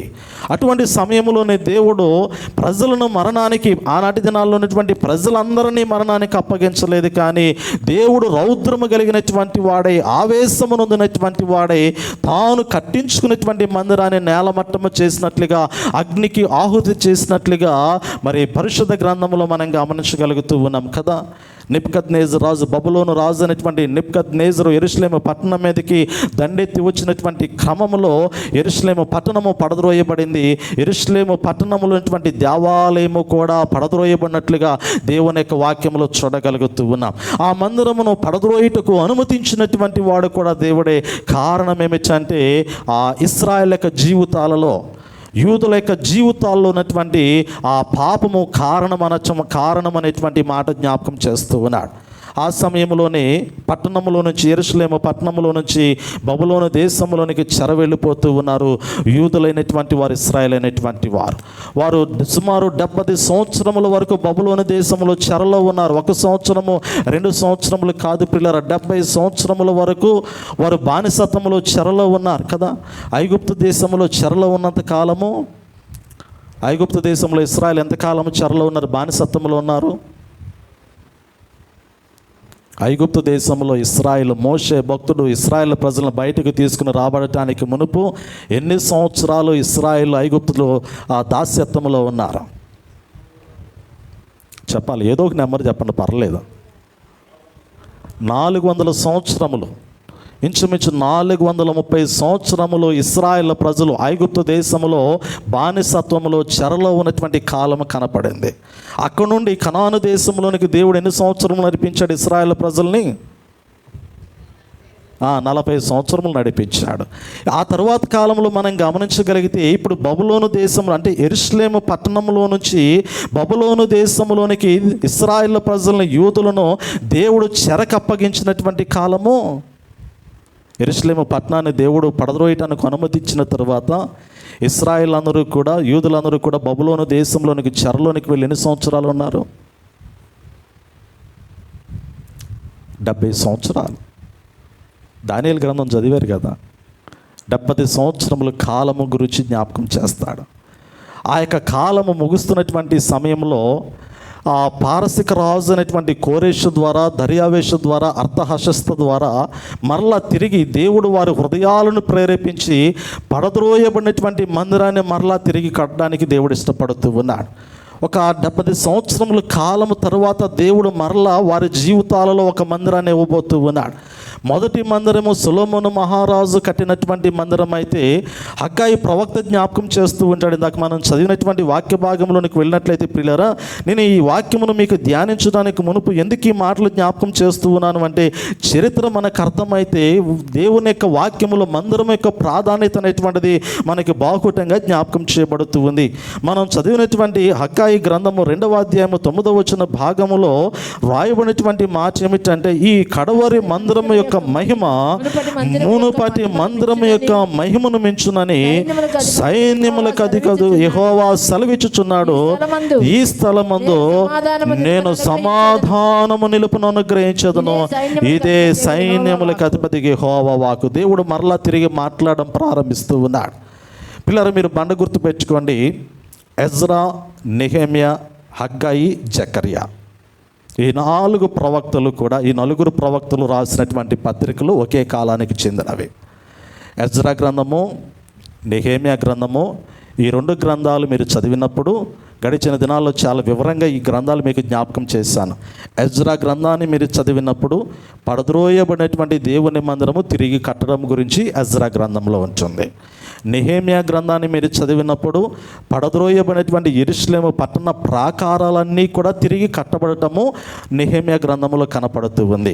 అదే రీతిలో హగ్గాయి గ్రంథాన్ని మీరు చదివిన, ఈ తర్వాత ఉన్నటువంటి జకర్యా గ్రంథాన్ని చదివిన, ఈ 2 గ్రంథాల్లో కూడా దేవాలయము కట్టబడుతున్నటువంటి క్రమాన్ని గుర్తు చేస్తూ ఉంటాడు. ఈ 4 గ్రంథాలు కూడా, ఎజ్రా గ్రంథము, నెహెమ్యా గ్రంథము, హగ్గాయి గ్రంథము, జకర్యా గ్రంథము ఒకే కాలానికి సంబంధించినటువంటి గ్రంథములు. ఒకే కాలంలో ఉన్నటువంటి సమదృక్పథమైనటువంటి ప్రవక్తలుగా ఉన్నటువంటి వీరు యెరూషలేము దేవాలయము కట్టుటను గురించి వ్రాస్తున్నటువంటి గ్రంథాలు. మీరు హగ్గాయి గ్రంథము చదివితే ఈ గ్రంథములో మందిరము కట్టడం గురించి జ్ఞాపకం చేస్తూ ఉంచాడు. మందిరము కట్టేటువంటి క్రమం అంటే పిల్లరా గమనించండి, ఎజ్రా గ్రంథములోనే పర్యాయము మందిరము కట్టుచున్నటువంటి వారి సంఖ్య మనకు కనపడుతూ ఉంది. మీరు చదివితే మందిరమును కట్టుచున్నటువంటి వారి యొక్క సంఖ్య కనపడుతూ ఉంది. కట్టేటువంటి సమయంలో ఉన్నటువంటి ఆటంకాలు కనపడుతూ ఉంటాయి, అవరోధాలు కనపడుతూ ఉంటాయి. ఆ రెండవ పర్యాయంలో మందిరము కట్టడానికి పట్టినటువంటి కాలం ఎంతో తెలుసా? మొదటిసారి సొలొమోను మహారాజు మందిరాన్ని కట్టడానికి పట్టినటువంటి కాలము 7 సంవత్సరములు అనుకున్నాం. పట్టణమేమో 13 సంవత్సరములు కట్టబడింది. ఈ మొత్తము 20 సంవత్సరముల కాలంలో పట్టణము మందిరము తిరిగి కట్టబడింది. ఇప్పుడు మరలా రెండో పర్యాయము కూడా పట్టణము మందిరము తిరిగి 2 కట్టబడుతూ ఉన్నాయి. ఈ 2 కట్టబడినటువంటి కాలాన్ని మనం గమనించగలిగితే పిల్లరా, ఆ దేవుని యొక్క వాక్య ప్రకారంగా క్రీస్తు పూర్వము 538 సంవత్సరములో పారసికపు రాజు అయినటువంటి కోరేషు ద్వారా దేవుడు ఆజ్ఞాపించి యూదులైనటువంటి వారిని చెరలో నుండి బయటికి పంపించి మీరు మీ స్వదేశంలోనికి వెళ్ళి మీ పట్టణంలో ఉన్నటువంటి దేవాలయమును కట్టుకోమని ఆజ్ఞాపించినటువంటి క్రమంలో వారు ఆ యొక్క దేశములో నుంచి బయటకు వచ్చారు.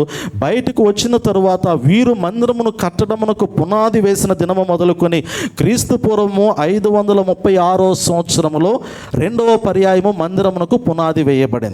క్రీస్తు పూర్వము 536 సంవత్సరంలో పునాది వేయబడింది. వారు పునాది వేసి మందిరమును కట్టడము ప్రారంభించారు. 2 సంవత్సరములు మందిరాన్ని కట్టారు పిల్లలు. అంటే పనులు ప్రారంభించబడ్డాయి. 2 సంవత్సరములు పునాది వేసి కొంచెం అలా మందిరాన్ని ప్రారంభించారు. మరుక్షణము ఆటంకాలు ఎదురయ్యాయి. మరుక్షణము అక్కడ ఉన్నటువంటి ఆ యొక్క ప్రాంతములు ఉన్నటువంటి దేవుని విరోధులుగా పిలువబడినటువంటి వారు ఈ మందిరము కట్టబడకూడదు, ఈ మందిరములో కట్టబడినట్లయితే వీరు ఆ దేవుణ్ణి ఆరాధించేటువంటి వారుగా, రాజును వ్యతిరేకించేటువంటి వారుగా, పనులు కట్టనటువంటి వారుగా, రాజుకు లోబడలేనటువంటి వారుగా, తిరుగుబాటు చేసేటువంటి జనముగా వీరు మారిపోతారు, వీరికి దేవాలయం ఉండకూడదనేటువంటి ఉద్దేశంతో ఇంచుమించు 14 సంవత్సరములు మందిరము కట్టకుండా అడ్డుకున్నారంట పిల్లారా.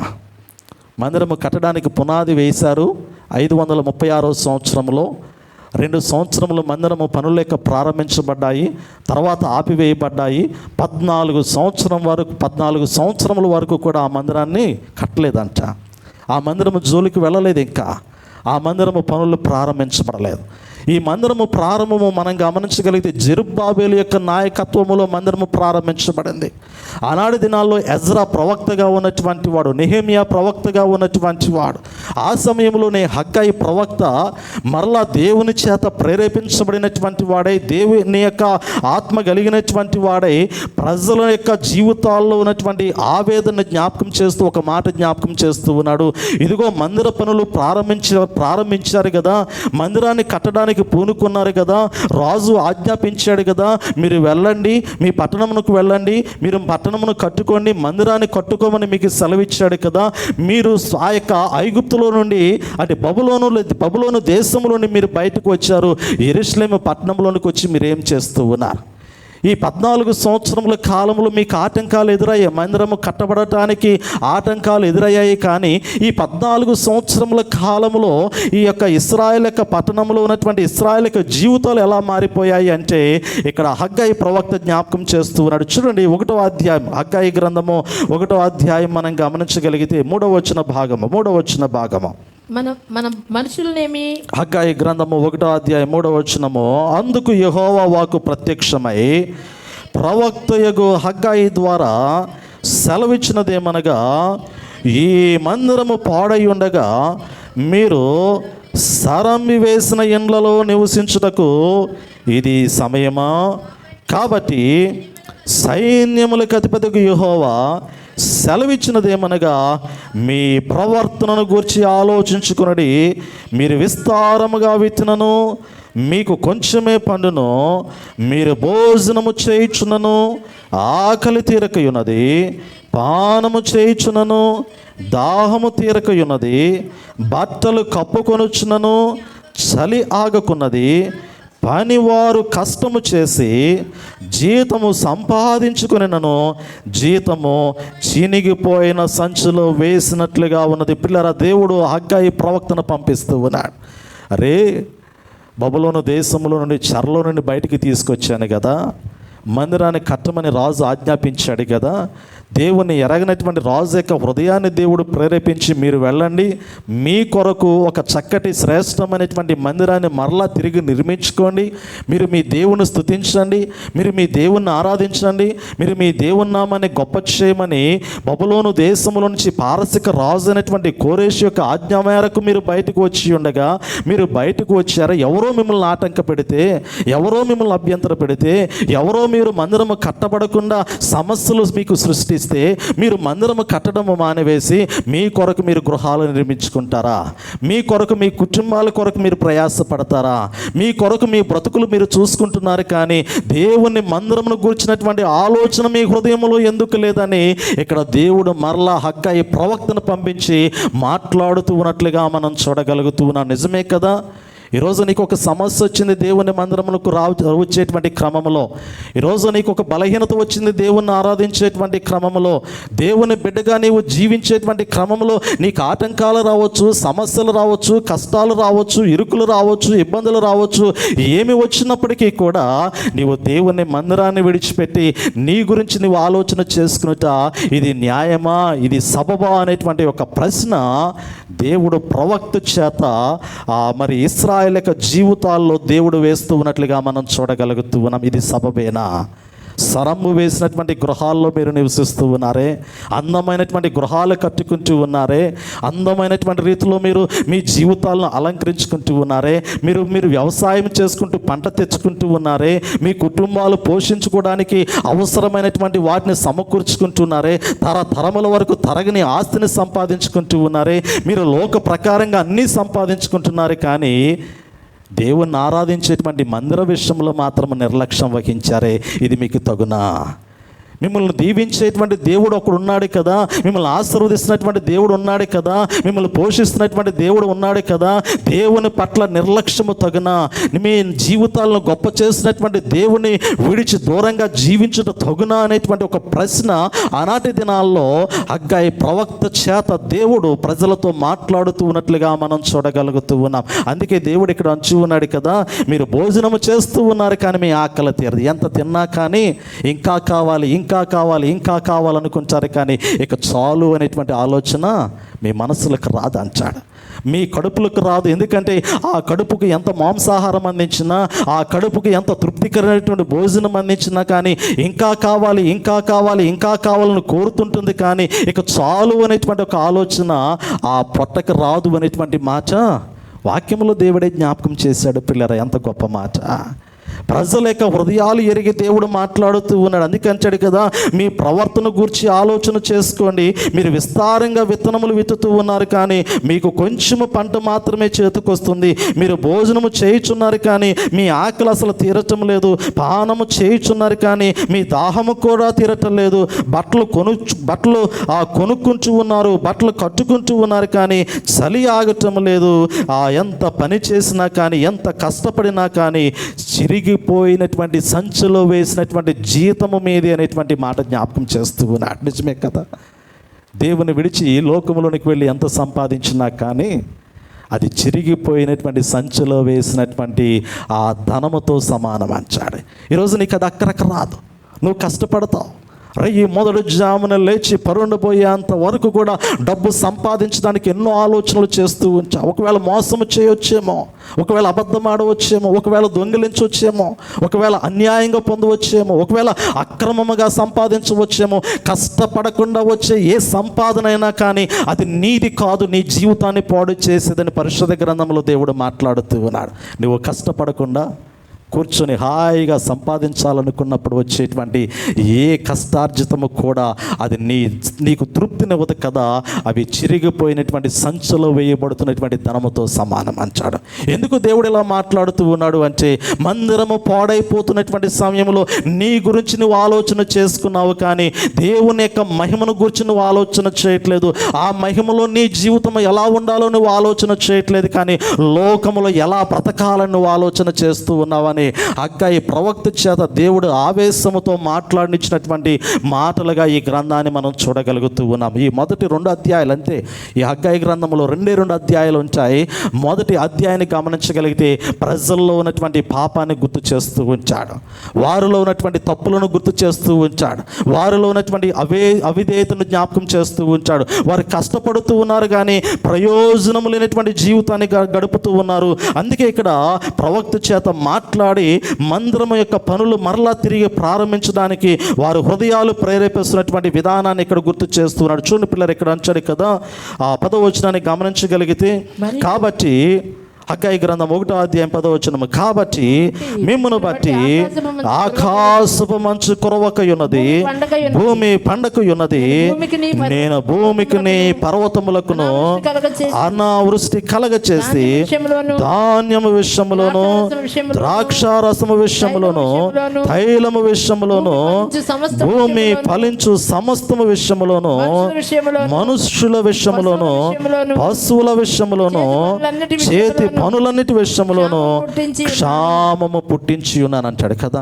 దేవుడే తెగులను రప్పిస్తూ ఉన్నాడు, దేవుడే వ్యాధులను రప్పిస్తూ ఉన్నాడు కదా.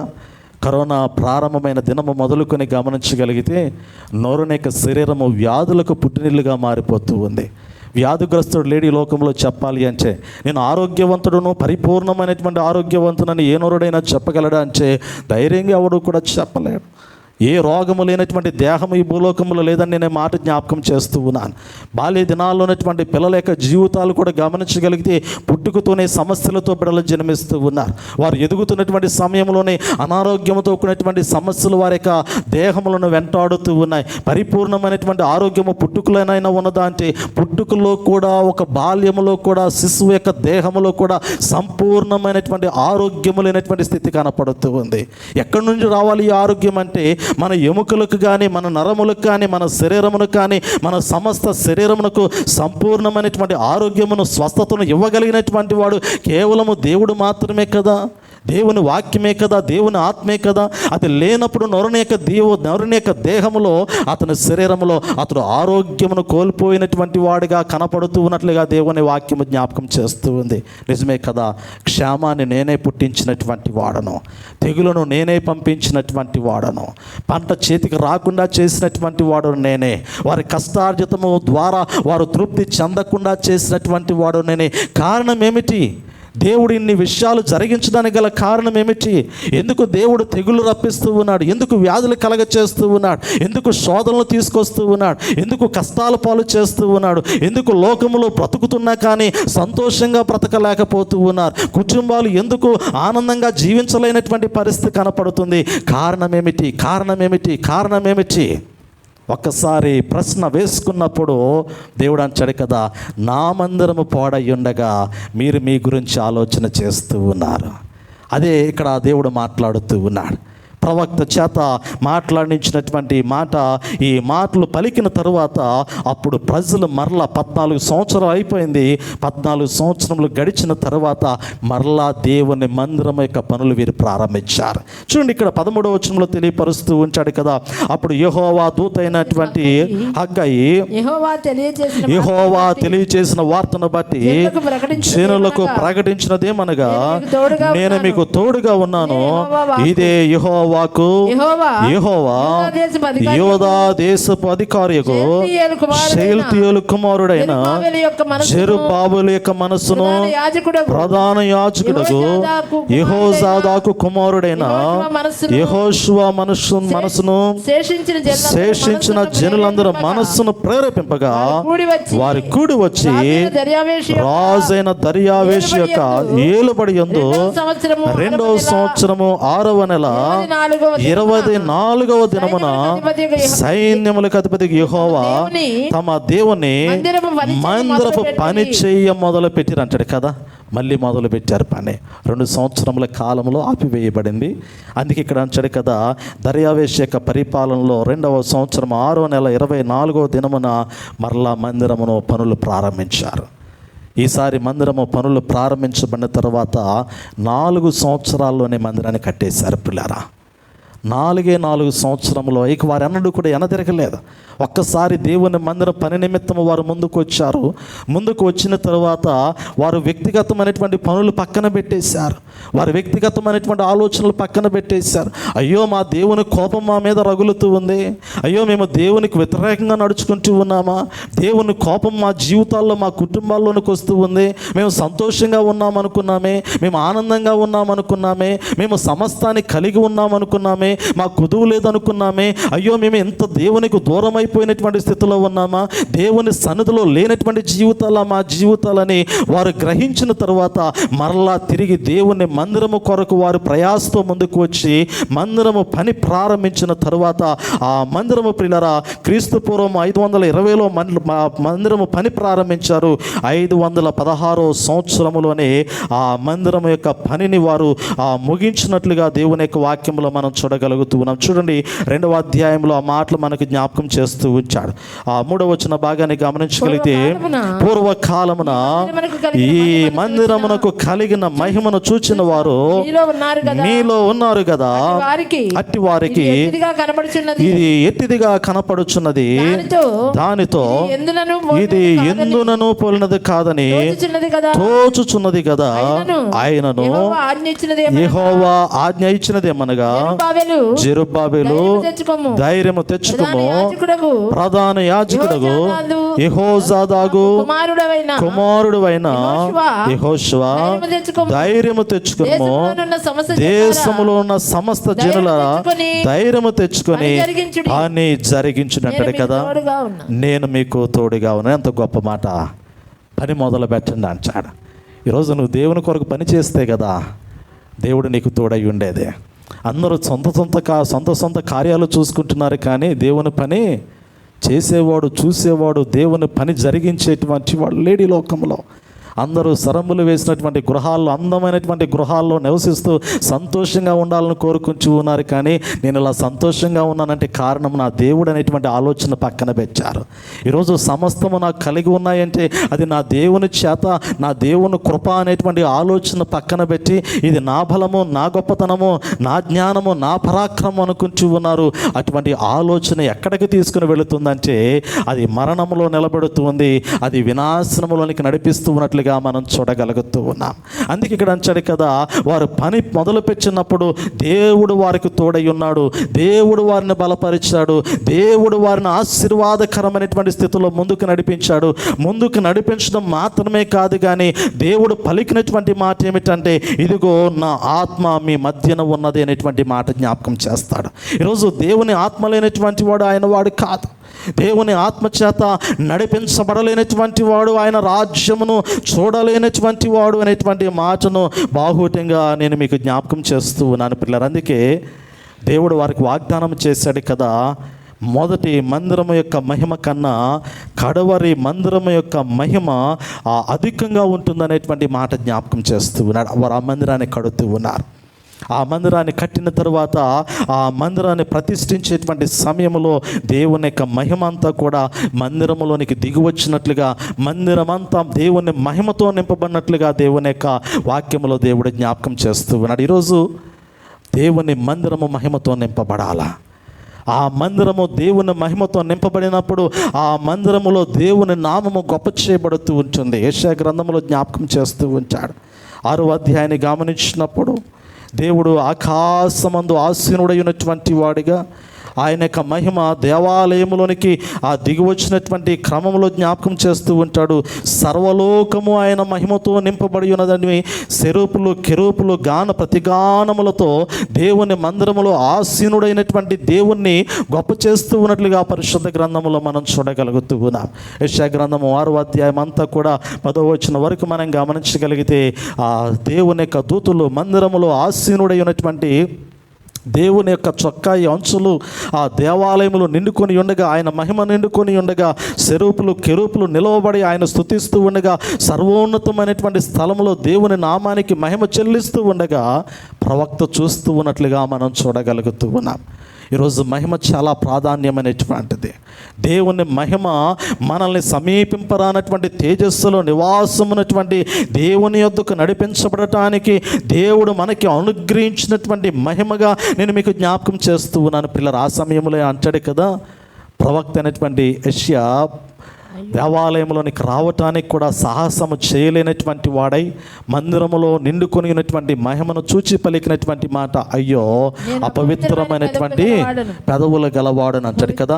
ఈ అధ్యాయాన్ని అలా ఉంచి ప్రియులారా, ఇప్పుడు ఇంకొక లేఖనాన్ని గుర్తు చేస్తాను, అక్కడే పట్టుకోండి. యెషయా గ్రంథం 6వ అధ్యాయాన్ని అలా ఉంచండి, ఓపెన్ చేసి. మరలా ఇప్పుడు యెహెజ్కేలు గ్రంథము 10వ అధ్యాయాన్ని ఒక్కసారి తీయండి ప్రియులారా. యెహెజ్కేలు గ్రంథము 10వ అధ్యాయాన్ని ఒక్కసారి చూడండి. ఈ 10వ అధ్యాయంలో 1వ వచనము నుండి మనం గమనించగలిగితే 6వ వచనం వరకు ఉన్నటువంటి వాక్యములో ఒక చక్కటి మాట నేను మీకు జ్ఞాపకం చేస్తూ ఉన్నా.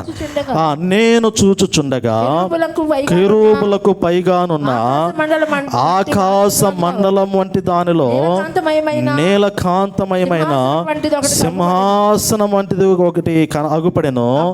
అప్పుడు అవిసనార బట్ట ధరించుకుని వానితో యెహోవా కెరూబు క్రిందనున్న చక్రముల మధ్యకు పోయి కెరూబుల మధ్యనున్న నిప్పులు చేతిలో నిండా తీసుకొని పట్టణం మీద చల్లమని సెలవీయగా నేను చూచుచున్నంతలో అతడు లోపలికి పోయిన పిల్లలు గమనించాను. దేవుడు ఆసీనుడై ఉన్నాడు సింహాసనం మీద, మహిమ కలిగినటువంటి సింహాసనం మీద ఆసీనుడై ఉన్నాడు. ఆయన చొక్కా అంచులు ఎలా ఉన్నాయంటే నీలకాంతమైన సింహాసనం ఒకటి కనపడుతూ ఉంది. మరి అప్పుడు అవిసనార బట్ట ధరించుకున్నటువంటి వానితో యెహోవా కెరూబు క్రింద నున్న చక్రముల మధ్యకు పోయి అంటాడు పిల్లలు గమనించాను. ఈ వాక్యములు తర్వాత వాక్యాలు గమనించగలిగితే యెషయా ప్రవక్త చూచినటువంటి దర్శనం ఇదే. దేవుని యొక్క మహిమతో ఇక్కడ ఒక దూత కాలుచున్నటువంటి నిప్పు కొనలను తీసుకుని వచ్చి జ్ఞాపకం చేస్తూ 4వ వచనము, యెహోవా మహిమ కెరూబులపై నుండి ఆరోహణమై మందిరపు గడప దగ్గర దిగి నిలిచెను అంటాడు కదా. మందిరపు గడప దగ్గర నిలిచెను, మరియు మందిరము మేఘముతో నిండెను, ఆవరణము యెహోవా తేజో మహిమతో నిండినదాయను. దేవుడైన సర్వశక్తుడు పలుకున్నట్లుగా కెరూబులు రెక్కల చప్పుడు బయట ఆవరణం వరకు వినపడెను. కెరూబుల మధ్య నుండి చక్రముల దగ్గర నుండి అగ్ని తీసుకున్నామని ఆయన అవిసనార బట్ట ధరించుకున్న వానికి ఆజ్ఞేయగా అంటాడు కదా. యెషయా ప్రవక్త, అయ్యో నేను అపవిత్రమైనటువంటి పెదవుల గలవాడును, అపవిత్రమైనటువంటి ప్రజల మధ్య నివసించుచున్నటువంటి వాడును, పరిశుద్ధునైనటువంటి యెహోవా నేను చూచిన వాడునై ఉన్నాను అనేటువంటి ఆలోచన కలిగినప్పుడు ఒక కెరూబు కాలుచున్నటువంటి నిప్పు కొనను తీసుకుని వచ్చి యెషయా పదవులకు తాకించినట్లుగా మనం గమనించగలుగుతూ ఉన్నాం. ఇక్కడ ఈ వాక్యాన్ని గుర్తు చేస్తాడు. దేవుని మందిరంలోనికి మహిమ దిగి వచ్చింది. ఒక దేవుని యొక్క దూత, కెరూబు అనబడినటువంటి దూత మందిరపు గడప దగ్గర కాలుచినటువంటి నిప్పు కణములను పట్టుకుని నిలబడుతూ ఉంది. అపవిత్రమైనటువంటి పెదవులు కలిగినటువంటి వారి యొక్క పెదవులను ఆ నిప్పు కణములతో తాకించిన తరువాత వారు పరిశుద్ధత కలిగినటువంటి వారే, అపవిత్రతను పోగొట్టుకున్నటువంటి వారే మహిమలోనికి తీసుకుని రాబడతారు. అప్పటి వరకు వారు అపవిత్రమైనటువంటి పెదవులతోనే దేవుని స్తుతిస్తారు. అపవిత్రమైనటువంటి మాటలు మాట్లాడుతూ ఉంటారు, వ్యర్థమైనటువంటి మాటలు మాట్లాడుతూ ఉంటారు, పనికిమాలిన మాటలు మాట్లాడుతూ ఉంటారు, పోసుకోలు మాటలు మాట్లాడుతూ ఉంటారు, అనేకమైనటువంటి సమస్యలతో కూడినటువంటి మాటలు మాట్లాడుతూ ఉంటారు. సత్యమును గూర్చిన మాట, యథార్థతను గూర్చిన మాట, నీతిని గూర్చినటువంటి మాట, ఆత్మ సంబంధమైనటువంటి మాటల కన్నా లోక సంబంధమైనటువంటి పాపపు మాటలు, సాధారణమైనటువంటి మాటలకి అధికమైనటువంటి రీతిలో నోటును ఉపయోగిస్తూ ఉంటారు, నాలుకను ఉపయోగిస్తూ వచ్చారు. ఎప్పుడైతే అగ్ని చేత పెదవులు కాల్చబడుతూ ఉంటాయో, పరిశుద్ధాత్మని యొక్క అగ్ని ఎప్పుడైతే వారిని తాకుతూ ఉంచిందో వారు అప్పుడు మహిమలోనికి తీసుకుని రాబడుతూ వచ్చారు. వారు అప్పుడు దేవుని మహిమలోనికి తీసుకుని రాబడి దేవుని ఆత్మ కలిగినటువంటి వారై దేవుని స్తుతించేటువంటి అనుభవంలోనికి వారు వస్తూ ఉంటారు. అప్పటి వరకు వారి జీవితాలు ఎలా ఉంటాయి అంటే వస్తారు వెళతారు, కానీ మహిమను చూడలేనటువంటి వారు, దేవుని ఆత్మలో దేవుని ఆరాధించలేనటువంటి వారు, వారిలో ఉన్నటువంటి అపవిత్రతను పోగొట్టుకోలేనటువంటి వారు. అందుకే దేవుని వాక్యము స్పష్టంగా జ్ఞాపకం చేయబడుతుంది పిల్లరా. ఎక్కడా కూడా అరమరిక లేనటువంటి రీతిలో దేవుని యొక్క వాక్యము జ్ఞాపకం చేయబడుతుంది. మందిరము దేవుని మహిమతో నింపబడాలి. మహిమలోనికి వచ్చేవాడు అపవిత్రతను పోగొట్టుకునేటువంటి వాడై మహిమలోనికి తీసుకుని రాబడాలి. అతడు దేవుని ఆత్మతో ఆరాధించువాడై ఉండాలని దేవుని యొక్క వాక్యము జ్ఞాపకం చేస్తూ ఉంది. అందుకే కడవర మందిరం ఎలా మారబోతుందంటే అధికమైనటువంటి మహిమలోనికి కడవర మందిరాన్ని దేవుడు తీసుకుని రాబోతూ ఉన్నాడు. ఆనాటి దినాల్లో వారు కట్టినటువంటి మందిరములోనికి దేవుడు మహిమను తీసుకొచ్చాడు. అదే సమయంలో పిల్లరా వారు మహిమలోనికి తీసుకుని రాబడేటువంటి సమయంలో ఎజ్రా గ్రంథంలో జ్ఞాపకం చేస్తాడు. మీరు గమనించండి, ఆ నెహెమ్యా గ్రంథంలో కూడా జ్ఞాపకం చేస్తాడు. 2 విషయాలు నేను మీకు అక్కడ జ్ఞాపకం చేయడానికి ఇష్టపడుతూ ఉన్నా. ఎందుకంటే వారిలో ఉన్నటువంటి అపవిత్రతను పోగొట్టుకునేటువంటి సమయంలో చాలా ప్రాముఖ్యమైనటువంటి ప్రార్థన ఇక్కడ మనకు జ్ఞాపకం చేయబడుతుంది. ఎజ్రా గ్రంథము 9వ అధ్యాయం 15వ వచనాన్ని గమనించగలిగితే, యెహోవా ఇశ్రాయేలు దేవా, నీవు నీతిమంతుడువై ఉన్నావు, అందువలననే నేటి దినమున ఉన్నట్లుగా మేము శేషించి నిలుచున్నాము. చిత్తగించుము, మేము నీ సన్నిధిని అపరాధములు గనుక నీ సన్నిధిని నిలుచుటకు అర్హులము కామని ప్రార్థన చేశారు. అంత మందిరము కట్టబడింది. వారు మహిమలోనికి తీసుకుని రాబడలేదు, బయట నిలబడ్డారు. బయట నిలబడి వారు ప్రార్థన చేస్తూ ఉన్నారు కదా. ఆ ఎజ్రా గ్రంథము 9వ అధ్యాయం 15వ వచనంలో రాయబడినటువంటి మాట, మేము నీ సన్నిధిని అపరాధులము గనుక నీ సన్నిధిని నిలుచుటకు అర్హులము కామని ప్రార్థన చేశారంటే ఏ అర్హత ఉంది?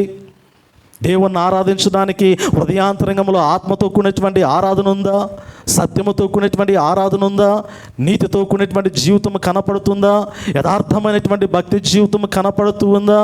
ఏ విధమైనటువంటి అర్హతతో దేవుని మందిరంలో ఆత్మతో సత్యముతో ఆరాధించగలమంటే దేవుని యొక్క వాక్యంలో జ్ఞాపకం చేస్తూ ఉన్నారు కదా.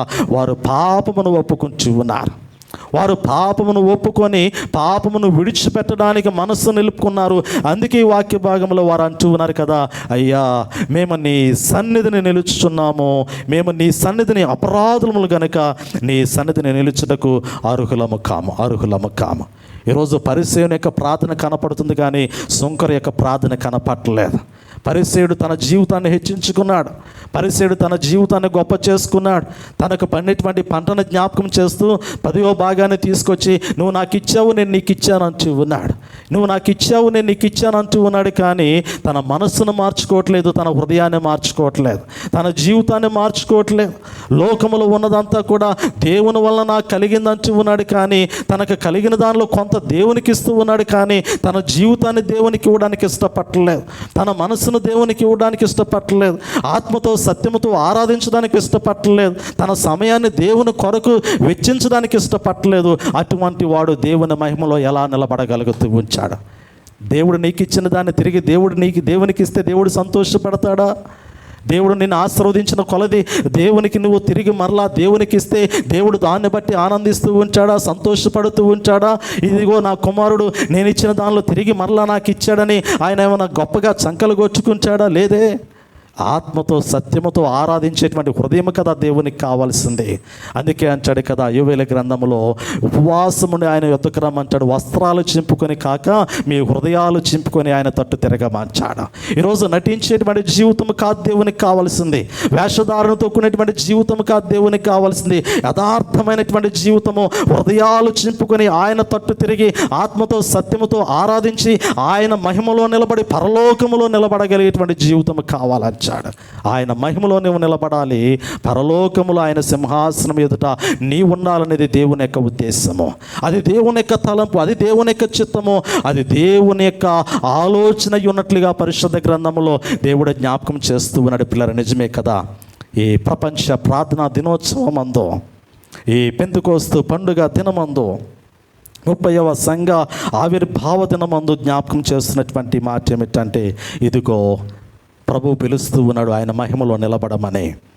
ఆయన ఆరాధించేటువంటి క్రమంలో ఒక్కసారి ప్రవర్తన గూర్చి ఆలోచన చేసుకుని సరిదిద్దుకొని రామ్మని దేవుడు పిలుస్తూ ఉన్నట్లుగా మనం గమనించగలుగుతూ ఉన్నాం కదా. నెహెమ్యా గ్రంథంలో ఉన్నటువంటి ఒక్క మాట కూడా మీకు జ్ఞాపకం చేస్తాను.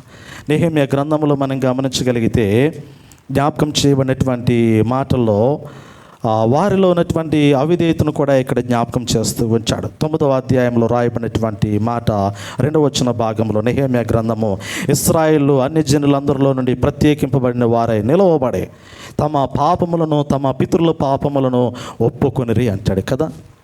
ఇశ్రాయేల్ అందరూ కూడా అన్య జనుల అందరిలో నుండి ప్రత్యేకింపబడి పిలువబడి వారి పాపాలను వారి పితరుల పాపాలు కూడా ఒప్పుకున్నారంట. ఎంత గొప్ప మాట. వారు అన్య ప్రజల మధ్య నివసిస్తూ ఉన్నారు, అన్య స్త్రీలను వివాహం చేసుకుంటూ ఉన్నారు, విగ్రహారాధన వైపు వెళ్ళిపోతూ ఉన్నారు. దేవుణ్ణి ఆరాధించేటువంటి స్థితిలో నుండి లోకానుసారమైనటువంటి ఆలోచనలోనికి వెళ్ళిపోతూ ఉన్నారు. లోకాన్ని ప్రేమించారు. లోకానికి అనుకూలంగా బ్రతుకుతున్నటువంటి సమయంలో దేవుడు వారితో మాట్లాడి ఉన్నాడు. దేవుని ఆత్మ వారి హృదయాలను ప్రేరేపించినప్పుడు వారి పాపాలు ఒప్పుకొని, వారి పితరుల పాపాలు కూడా ఒప్పుకొని దేవుని మందిరంలో నిలిచి ఆయన ఆరాధించడానికి ఆ మనస్సులో నిలుపుకున్నట్లుగా దేవుని యొక్క వాక్యములో మనం గమనించగలుగుతూ ఉన్నాం. నిజమే కదా. ఆయన మందిరమును మహిమతో నింపబోతూ ఉండగా ఆ మహిమలో నీ జీవితం ఉండాలి అంటే నీ హృదయము ఆయన తట్టు తిరగబడాల. నీ హృదయము పరిపూర్ణంగా ఆయన వైపు మరల్చబడాలి అనేటువంటి మాటను దేవుని యొక్క వాక్యంలో జ్ఞాపకం చేస్తూ ఉన్నట్లుగా మనం గమనించగలుగుతూ ఉన్నాం. నిజమే పిల్లరా, దేవుని యొక్క వాక్యము జ్ఞాపకం చేస్తూ ఉంది. యేసు ప్రభువారు సెలవిచ్చారు, వాగ్దానం చేశారు. ఇదిగో ఆదరణకర్త మీ మధ్యలోనికి రాబోతూ ఉన్నాడు. పరిశుద్ధాత్మ దేవుడు మీ జీవితాల్లోనికి ప్రవేశించబోతూ ఉన్నాడు. ఆయన మిమ్మల్ని ఆవరించబోతూ ఉన్నాడు. ఆయన మిమ్మల్ని సర్వసత్యములోనికి నడిపించబోతూ ఉన్నాడు. ఆయన జరగబోతున్నటువంటి వాటిని మీకు జ్ఞాపకం చేయబోతూ ఉన్నాడు. దేవుని వాక్యానుసారమైనటువంటి మర్మములను ఆయన మీకు విశదీకరించబోతూ ఉన్నాడు. పరిశుద్ధాత్మ యొక్క ప్రాముఖ్యత ఇదే కదా. ఈరోజు నువ్వు దేవుని ఆత్మ లేకుండా ఈ లోకములో ఎంతగా దేవుని బిడ్డగా బ్రతికినంత మాత్రాన పరలోకములో నీవు జీవించలేవనేటువంటి మాట కూడా వాక్యము సెలవిస్తూ ఉంది కదా. మనం గమనించగలిగితే ప్రభువా అని పిలిచి ప్రతివాడు పరలోకములో ప్రవేశించలేడంట. ఆయన చిత్తమును నెరవేర్చువాడే, ఆయన ఉద్దేశమును కొనసాగించువాడే, ఆయన తలంపులలో తన జీవితాన్ని కట్టుకున్నటువంటి వాడు మాత్రమే ఆ పరలోకములో ప్రభు ఎదుట నిలబడగలుగుతాడు అనేటువంటి మాట దేవుని వాక్యములో జ్ఞాపకం చేయబడుతూ ఉంది. మేడగదిలో శిష్యులందరూ కూడా వాగ్దానము నొందినటువంటి పరిశుద్ధాత్మను పొందుకునేటువంటి క్రమంలో వారు ఏక మనస్సు కలిగి ఉన్నారంట. వారు ఏకాత్మ కలిగి ఉన్నారంట. వారి హృదయంలో ఉన్నటువంటి ఆలోచన ఒక్కటే మేము దేవుని స్తుతించాలా. వారి హృదయంలో ఉన్నటువంటి ఆలోచన ఒక్కటే మేము దేవుని నామాన్ని మహిమపరచాలా, దేవుని నామాన్ని గొప్ప చేయాలి. రాజకీయాలు చేయటం కాదు సుమా.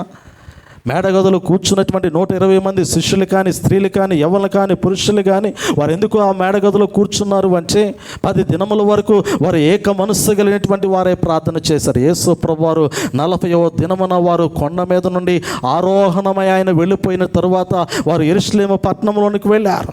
వారు యెరూషలేము పట్టణంలోనికి వెళ్ళిన తర్వాత 10 దినముల వరకు కూడా వారు తలుపులు మూసుకొని ఒకే గదిలో ఉండి ప్రార్థన చేస్తూ ఉన్నారు. ఒక్కసారి బయటకు వెళ్ళి పట్టణం ఎలా ఉందో చూసి వస్తామనలేదు. ఇదిగో ఒకసారి మా ఇంటికి వెళ్ళి మా ఇంట్లో ఉన్నటువంటి పరిస్థితులు ఎలా ఉన్నాయో చూసి వస్తామనలేదు. ఒక్కసారి ఊర్లో ఏం జరుగుతుందో ఆ ఊరిలో వస్తాం, ఈ ఊరిలో వస్తాం అనేటువంటి మాటలు వారి జ్ఞాపకం చేయలే. 40వ దినమున యేసు ప్రభువారు ఆరోహణమై పరలోకమునకు వెళ్ళిన మొదలుకొని ఆ దినము మొదలుకొని పరిశుద్ధాత్మ వారి మీదకి దిగి వచ్చేంత వరకు కూడా 10 దినముల వరకు కూడా వారు ఒకే చోట కూడుకున్నారు, ఒకే మనస్సు కలిగి ఉన్నారు, ఒకే ఆలోచన కలిగి ఉన్నారు, ఒకే తలంపు కలిగి ఉన్నారు. పరిశుద్ధాత్మ కొరకు వారు బలముగా ప్రార్థన చేస్తూ ఉన్నారు. ఇది కదా కృత నిబంధన కాలంలో కురుస్తున్నటువంటి కడవరి వర్షము. ఈరోజు నీ జీవితంలో ఉందా? ఈ కడవరి వర్షంలో ఉన్నటువంటి మహిమ యొక్క ఆనందాన్ని నువ్వు పొందుకోగలుగుతూ ఉన్నావా? దేవుడిచ్చిన ఆశీర్వాదం నీ జీవితంలో ఉందేమో, కానీ దేవుని యొక్క మహిమ నీ జీవితంలో ఉందా? దేవుని ఆత్మకార్యం నీ జీవితంలో ఉందా? పరలోక రాజ్య అనుభవం నీ జీవితంలో ఉందా అంటే అక్కడ ఒక క్వశ్చన్ మార్క్ మన ఎదుటి కనపడుతూ ఉంది. నిజమే కదా, నిజమే కదా. ఏక మనస్సు లేనటువంటి వాడు, ఏకాత్మ లేనటువంటి వాడు, ఏక తలంపు లేనటువంటి వాడు సంఘము దేవుని మహిమతో నింపబడటానికి అతడు ప్రయాసపడడు. దేవుని కార్యము జరుగుతూ ఉంటే సాతాను కార్యము కూడా జరుగుతూ ఉంటుంది. పిల్లరా, మీరు గమనించండి. దేవుడు ఏదైనా తోటలో ఒక గొప్ప కార్యము చేయబోతూ ఉన్నాడు. మానవుని యొక్క మేలు కొరకు, మానవుని యొక్క జీవము యొక్క ఉనికి కొరకు దేవుడు ఏదైనా తోటలో మానవుని యొక్క సృష్టి నిమిత్తమై వారికి ఉన్నటువంటి అవసరతల సమస్తము వారి కొరకు దేవుడు సృష్టించేటువంటి క్రమంలో దేవుని పనిని పాడు చేయడానికి సాతాను ప్రయత్నము చేస్తూ ఉన్నాడు. ప్రతి పని పాడు చేయబడడానికి ప్రయత్నించేటువంటి వాడు సాతానుడు. ఆఖరికి దేవుని స్వరూపంలో ఉన్నటువంటి ఆదాము యొక్క జీవితాన్ని, అవ్వ యొక్క జీవితాన్ని మరణంలోనికి నడిపిస్తున్నటువంటి వాడు కూడా సాతాను యొక్క ఆలోచన అనేటువంటి మాట దేవుని యొక్క వాక్యములు ఆది కాండములో మనకు జ్ఞాపకం చేయబడుతుంది. దేవుని యొక్క కార్యము ఒకటి జరుగుతూ ఉందంటే అక్కడ సాతాను కార్యము కూడా ఒకటి జరగబోతుంది అనేటువంటి ఆ మాటను కూడా నేను మీకు జ్ఞాపకం చేస్తూ ఉన్నాను. ఈరోజు దేవుని పక్షాన మాట్లాడేటువంటి వారు ఉంటారు, సాతాను పక్షాన మాట్లాడేటువంటి వారు ఉంటారు. ఈరోజు ముందుకు నడిపించేటువంటి వారు ఉంటారు, వెనకకి లాగేటువంటి వారు ఉంటారు. ఈరోజు కట్టడానికి ముందుకు వచ్చేటువంటి వారు ఉంటారు, పడద్రోయడానికి ప్రయత్నించేటువంటి వారు ఉంటారు. పాడు చేసేటువంటి వాడు ఉంటాడు, బాగు చేసేవాడు ఉంటాడు. ఎక్కడ బాగు చేసేవాడు ఉన్నాడో అక్కడ పాడు చేసేటువంటి వాడు కూడా ఉంటాడు సుమా. దేవుని వాక్యము సెలవిస్తూ ఉంది. యేసు ప్రభువారు 3.5 సంవత్సరములు స్వార్థ పరిచర్య జరిగిస్తూ ఆయన ఎక్కడికి వెళ్ళినా కానీ సాతానుడు యేసు ప్రభువారు వెంటే ఏదో ఒక రీతిలో ఏదో ఒక మనిషి చేత ఆయన శోధించినట్లుగా పరిశుద్ధ గ్రంథంలో వాక్యం మనకు జ్ఞాపకం చేయబడుతూ ఉంది. పరిసయ్యుల చేత యేసు ప్రభువారు శోధించబడ్డారు. పాపాత్మురాలైనటువంటి స్త్రీని తీసుకొచ్చి రాళ్లతో కొట్టాలని పరిసయ్యులు, శాస్త్రులు, యూదా మత నాయకులు ప్రయత్నం చేశారు. చివరికి సాతానికి ఆయుధంగా మారినటువంటి వారు పక్కనే ఉన్నటువంటి శిష్యుడే కదా, ఇస్కరియోతు యూదానే కదా. సాతానుడు ఎవరిని వదలలేదు. సాతానుడు ఎవరిని వదలకుండా ప్రతి వ్యక్తిని కూడా తనకు అనుకూలంగా మార్చుకోవడానికి ప్రయత్నం చేసినటువంటి వాడే మొదటిగా యూదులు, పరిసయ్యులు, శాస్త్రులు, సద్దూకయ్యులు, యూదామత నాయకులు, అనేక మంది జన సమూహము వారందరినీ కూడా ప్రయత్నించి సాధ్యము కానటువంటి క్రమంలో చివరిగా యేసు ప్రభువారిని మరణమునకు అప్పగించడానికి సాతానికి అనుకూలంగా మారినటువంటి ఏకైక ఆయుధం ఎవరు? బయట వ్యక్తి కాదే, శిష్యుడే కదా, లోపల ఉన్నవాడే కదా, పక్కన ఉన్నవాడే కదా, సాతానుకు చోటిచ్చినటువంటి వాడే కదా. ఈరోజు నువ్వు దేవుని కొరకుంటావా, సాతాను కొరకు వాడబడతావా? ఈరోజు దేవుని మేలు నిమిత్తమై దేవుని ఆత్మ కొరకు జీవించేటువంటి వాడుగా ఉంచావా, లేదా పాడు చేసేటువంటి వాడిగా ఉంచావా, వినాశకారుడిగా ఉంచావా, సాతాను బిడ్డగా బ్రతకడానికి ఇష్టపడతావా? గోధుమ మందిరంలోనే ఉంటుంది, గురుగు మందిరంలోనే ఉంటుంది, మేకా మందిరంలోనే ఉంటుంది, గొర్రె మందిరంలోనే ఉంటుంది. అన్నీ ఒకే చోట కూడుకుంటాయి, అన్నీ ఒకే చోట కలిసి ఉంటాయి. కానీ వేరుపరిచేటువంటి దినం ఒకటి ఉంది కదా. ఆ రోజు నీ జీవితము పరమనందు కాక, మహిమలోనికి కాక, మరొక స్థలములోనికి నీ జీవితాన్ని దేవుడు నెట్టివేస్తే, మరొక స్థలములోనికి నీ జీవితాన్ని దేవుడు వెలివేస్తే పరిస్థితి ఏమిటి అనేది ఇక్కడ ఆలోచన చేయాలి, అక్కడ కాదు సుమా. నీకు ఆయుష్ ఉండగానే భూలోకములో ఆలోచన చేయాలి. నీకు దినములు ఉండగానే లోకములో జీవితాన్ని సరిదిద్దుకోవాలి. కానీ లోకాన్ని విడిచిన తర్వాత జీవితాన్ని మార్చుకుంటాను, అప్పుడు చూసుకుందాం అనేటువంటి ఆలోచన ఇంకా చాలా రోజులు ఉన్నాయి కదా, చాలా దినములు ఉన్నాయి కదా, నేను అంతకాలం బ్రతుకుతాను, నా జీవితంలో అది రాబోతుంది, ఇది రాబోతుంది అనేటువంటి ఆలోచన నీ జీవితాన్ని పాపములో నిలబెడుతుంది, కానీ మహిమలో నిలబెట్టదు సుమా. ఈరోజు నేను దేవుని కొరకు వాడబడాలనే ఆలోచన నీకుంటే దేవుని ఆత్మచేత మహిమలోనికి తీసుకుని రాబడతా. ఇంకా చాలా రోజులు ఉన్నాయి కదా, ఎప్పుడో బాప్తిసము తీసుకోవచ్చు, ఇంకా చాలా దినాలు ఉన్నాయి కదా, ఎప్పుడో మారు మనసు పొందుకోవచ్చు, ఎప్పుడో దేవుని కొరకు వాడబడవచ్చు అనేటువంటి ఆలోచన నీ జీవితం పాపములోనికి తీసుకువెళ్ళి దేవుని సన్నిధిలోనికి రాకుండా అడ్డుకుంటుంది. ఈ మధ్య కాలంలో ఒక మాట జ్ఞాపకం చేయబడినటువంటి మాట, ఒక సహోదరుడు అన్నటువంటి మాట అన్నమాట. చక్కటి ఉద్యోగము చేసుకుంటూ ఉన్నాడు.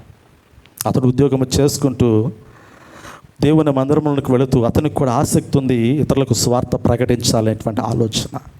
కానీ తనకున్నటువంటి ఉద్యోగం ఆటంకంగా ఉంది, చేయాలనేటువంటి ఆలోచన కలిగి ఉన్నాడు. కానీ అతడు అన్నటువంటి మాట ఏమిటంటే, రిటైర్డ్ అయిపోయిన తర్వాత, కొంచెం వయసు రిటైర్డ్ అయిపోయిన తర్వాత దేవుని పని చేయాలనుకుంటున్నాను పాస్టర్ గారు అన్నాడు. శక్తి ఉన్నప్పుడు పని చేయడంట, బలం ఉన్నప్పుడు పని చేయడంట, చేయవలసినటువంటి సమయం ఉన్నప్పుడు పని చేయడంట, శక్తి సన్నగిలిన తర్వాత దేవుని పని చేయటానికి ఇష్టపడతాడంట. ఎందుకు పనికిరానటువంటి స్థితిలో దేవుని పని మాత్రము చేయటానికి ఇష్టపడటానికి ముందుకు రావటానికి ఆలోచన కలిగి ఉన్నాడు. నిజంగా ఆ వ్యక్తి ఆ మాట అన్నప్పుడు నా మనసులో అదే కలుగుతుంది. ఇదే ఆలోచన నా యవ్వన కాలంలో నేను కలిగి ఉంచే, ఇదే ఆలోచన నాకు వివాహము కాకమునుపు నేను కలిగి ఉంచే ఈరోజు సావుకునిగా నిలబడేటువంటి వాడనా, ఉద్యోగము చేసుకునేటువంటి వాడను, ఉద్యోగాన్ని వదిలిపెట్టుకొని సంపూర్ణమైనటువంటి పరిచర్యకు వచ్చేటువంటి క్రమంలో ఇదే ఆలోచన ఒకానొక సమయంలో కలిగి ఉంచే బీపీఎంగా బ్రాంచ్ పోస్ట్ మాస్టర్గా ఉద్యోగము చేసి ఆ దినములలోనే 2006 సంవత్సరంలో ఉద్యోగం చేసేటువంటి సమయంలో అదే ఉద్యోగాన్ని కొనసాగించుకుంటే ఈరోజు మీలో ఉన్నటువంటి స్థితిగతులు నేను కలిగి ఉండలేనా? ఈరోజు మీరు ఉన్నటువంటి పొజిషన్లో అంత పొజిషన్ కాకపోయినా కొంచెమన్నా నేను ఉండలేనా? ఆ స్థితి నాకు ఉండేటువంటిది కాదా? ఆ స్థితి ఉండేటువంటిది కాదా? దేవుడు ఒక గొప్ప జీతం ఇచ్చేటువంటి వాడు కాదా? దేవుడు ఒక ఇల్లు ఇచ్చేటువంటి వాడు కాదా? దేవుడు ఒక సమస్తమైనటువంటి ఆశీర్వాదాలు కలగచేసేటువంటి వాడు కదా? అదే ఉద్యోగాన్ని నమ్ముకున్నట్లయితే అట్టని ఉద్యోగాన్ని విడిచిపెట్టినంత మాత్రం నా దేవుడు నాకు తక్కువ చేయలే. నా దేవుడు ఏది కొదువు చేయలేదు. ఎందుకంటే అన్నిటిని మించినటువంటి గొప్ప పని ఏదైనా ఉన్నదంటే అది దేవుని పని. దేవుని సువార్త పరిచరణ మించినటువంటి గొప్ప ఆధిక్యత ఈ లోకంలో ఏది లేదు. ఉద్యోగానికైనా రిటైర్మెంట్ ఉందేమో, కానీ దేవుని సేవా పరిచర్యకి రిటైర్మెంట్ ఉందా? ఏమా ఉందా? లేనే లేదు పిల్లరా. ఎంత గొప్ప ఆధిక్యత! ఈరోజు యవ్వన కాలంలో ఉన్నటువంటి బిడ్డలైనా కానీ, దేవుని మందిరంలో ఉన్నటువంటి బిడ్డలైనా కానీ, దేవుని యొక్క పరిచర్యలో ఉన్నటువంటి ఆనందాన్ని అనుభవిస్తూ ఉండగా ఈరోజు నువ్వు సావుకునిగానే సావుకురాలుగానే ముందుకు రావసరం లేదు. కానీ ఒక రక్షింపబడినటువంటి క్రైస్తవుడిగా నీ ఎదుట ఉన్నటువంటి వ్యక్తుల యొక్క జీవితాల్లో మార్పును కోరుకోగలిగినట్లయితే, వారు దేవుని మందిరంలో నిలబడగలిగినటువంటి స్థితిలోనికి వారి జీవితాలు నీవు తీసుకుని రాగలిగినట్లయితే దేవుడు నిన్ను బట్టి సంతోషిస్తాడు అనేటువంటి మాటను నేను మీకు జ్ఞాపకం చేస్తూ ఉన్నాను. కానీ ఒక్క విషయం మాత్రం మనం ఎన్నడూ మర్చిపోకూడదు. ఆయన మాత్రం త్వరగా రాబోతూ ఉన్నాడు. శిష్యులకి జ్ఞాపకం చేసినటువంటి మాట ఈ మాటే.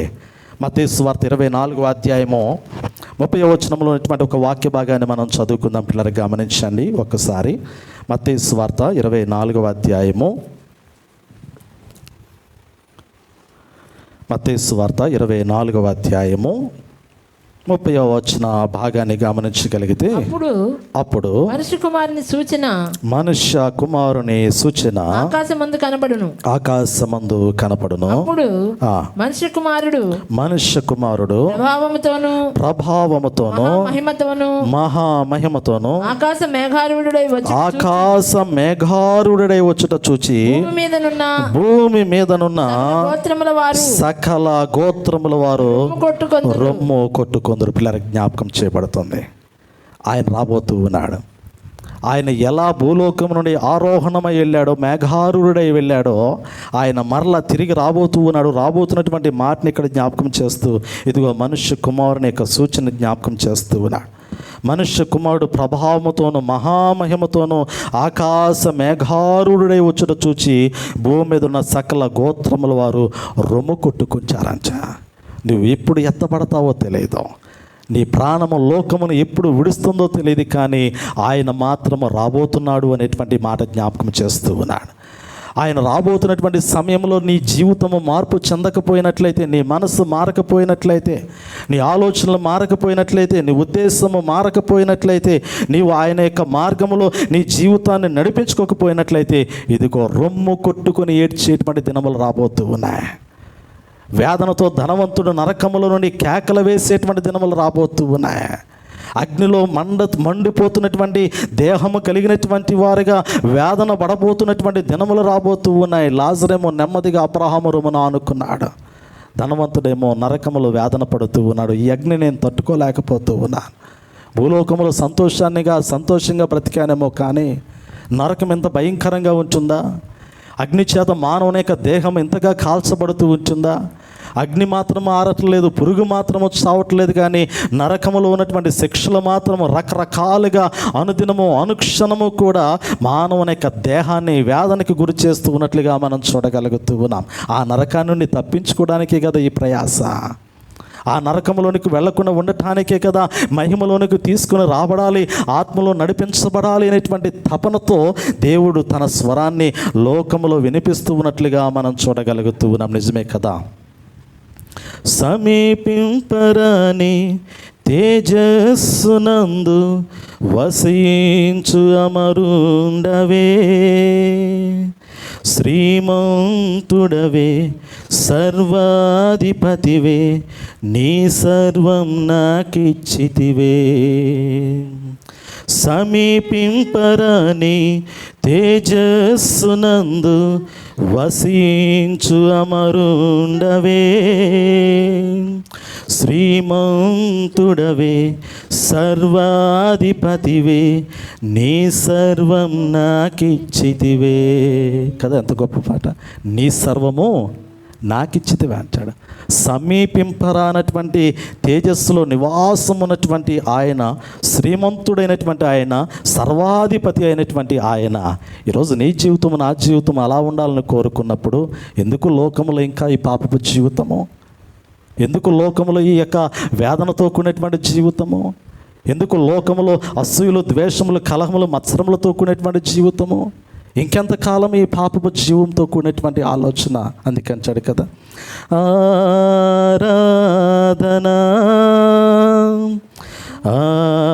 ఆరాధనా ఆరాధనా ఆరాధనా ప్రియ యేసు ప్రభునకే,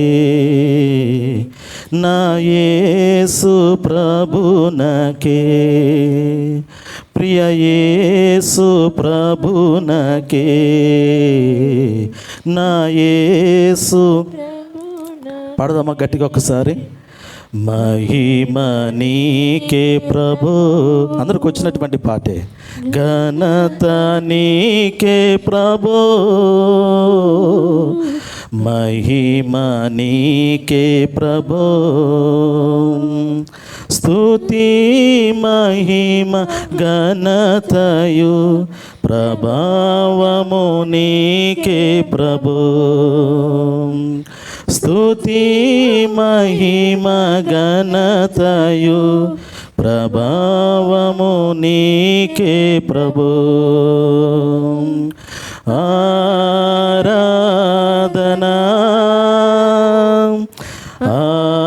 ఆరాధనా ఆరాధనా. గట్టిగా ఒకసారి అందరూ కూడా చక్కగా.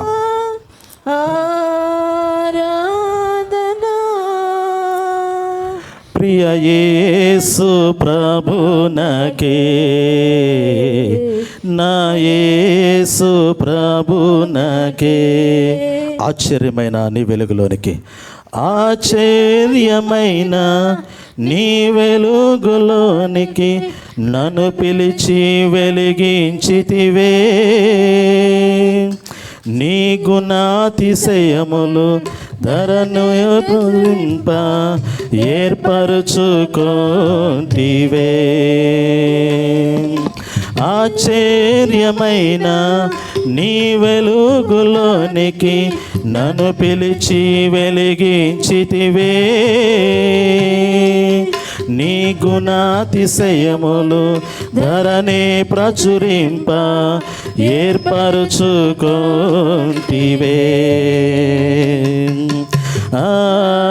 ఆరాధనా ఆరాధనా ఆరాధనా ఆరాధనా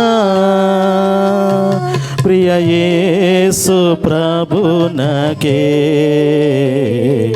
నా యేసు ప్రభునకే,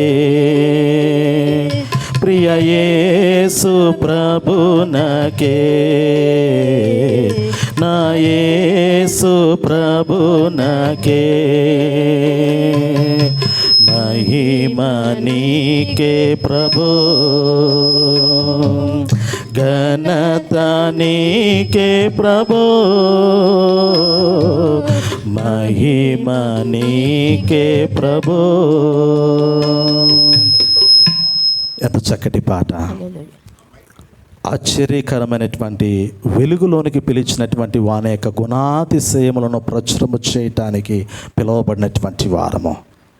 ప్రియమైనటువంటి దేవుని బిడలారా, ప్రియమైనటువంటి దేవుని సంగమా, మందిరము కట్టబడి 30 సంవత్సరములు కావస్తూ ఉంది. ఈ 30 సంవత్సరముల కాలములో నువ్వెంతగా దేవుని యొక్క గుణాతిశయములను ప్రచురపరిచావో, దేవుని యొక్క వెలుగు కలిగినటువంటి వాడవై వెలుగును ప్రచురించావు నాకు తెలియదు, కానీ నీకు తెలుసు, నీ సృష్టికర్త అయినటువంటి దేవునికి తెలుసు నువ్వు ఏ ఆత్మచేత నడిపించబడ్డావో, నువ్వు ఏ మహిమలో నువ్వు నీ జీవితాన్ని నడిపించుకుంటూ ఉన్నావో. ఒకవేళ ఆశ్చర్యకరమైనటువంటి వెలుగులో నీ జీవితం లేకపోతే, ఇంకా అంధకార సంబంధమైనటువంటి స్థితిలో నీ జీవితం ముందుకు కొనసాగుతూ ఉన్నట్లయితే ప్రభు పిలుస్తూ ఉన్నాడు ఈ దినమందు. ప్రభు నీతో నాతో మాట్లాడుతూ ఉన్నాడు ఈ దినమందు. ఇదిగో ఆశ్చర్యకరమైనటువంటి వెలుగులోనికి మనల్ని పిలిచినటువంటి వాని యొక్క గుణాతిశయాలను ప్రచురపరుద్దాం. ఆయన నామము మన ద్వారా మహిమపరచబడినట్లు ఒక శ్రేష్టమైనటువంటి జీవితాన్ని మనము జీవిద్దాం. ఒక్కసారి మనల్ని మనం పరిశీలించుకుందాం, ప్రార్థన చేసుకుందాం. ఈ దినమందు ప్రభు మనతో మాట్లాడి ఉన్నాడు. ఈ పెంతెకోస్తు పండుగ దినమందు, పరిశుద్ధాత్మ దేవుడు కుమ్మరించబడినటువంటి దినమందు, సంఘము స్థాపించబడి 30 సంవత్సరములు కావస్తున్నటువంటి ఈ కాలములలో నీ జీవితం ఎలా ఉంది? నీవు దేవుని పాదాల చెంత ఎలా నీ జీవితాన్ని నడిపించుకున్నావు? ఒక్కసారి జ్ఞాపకం చేసుకో.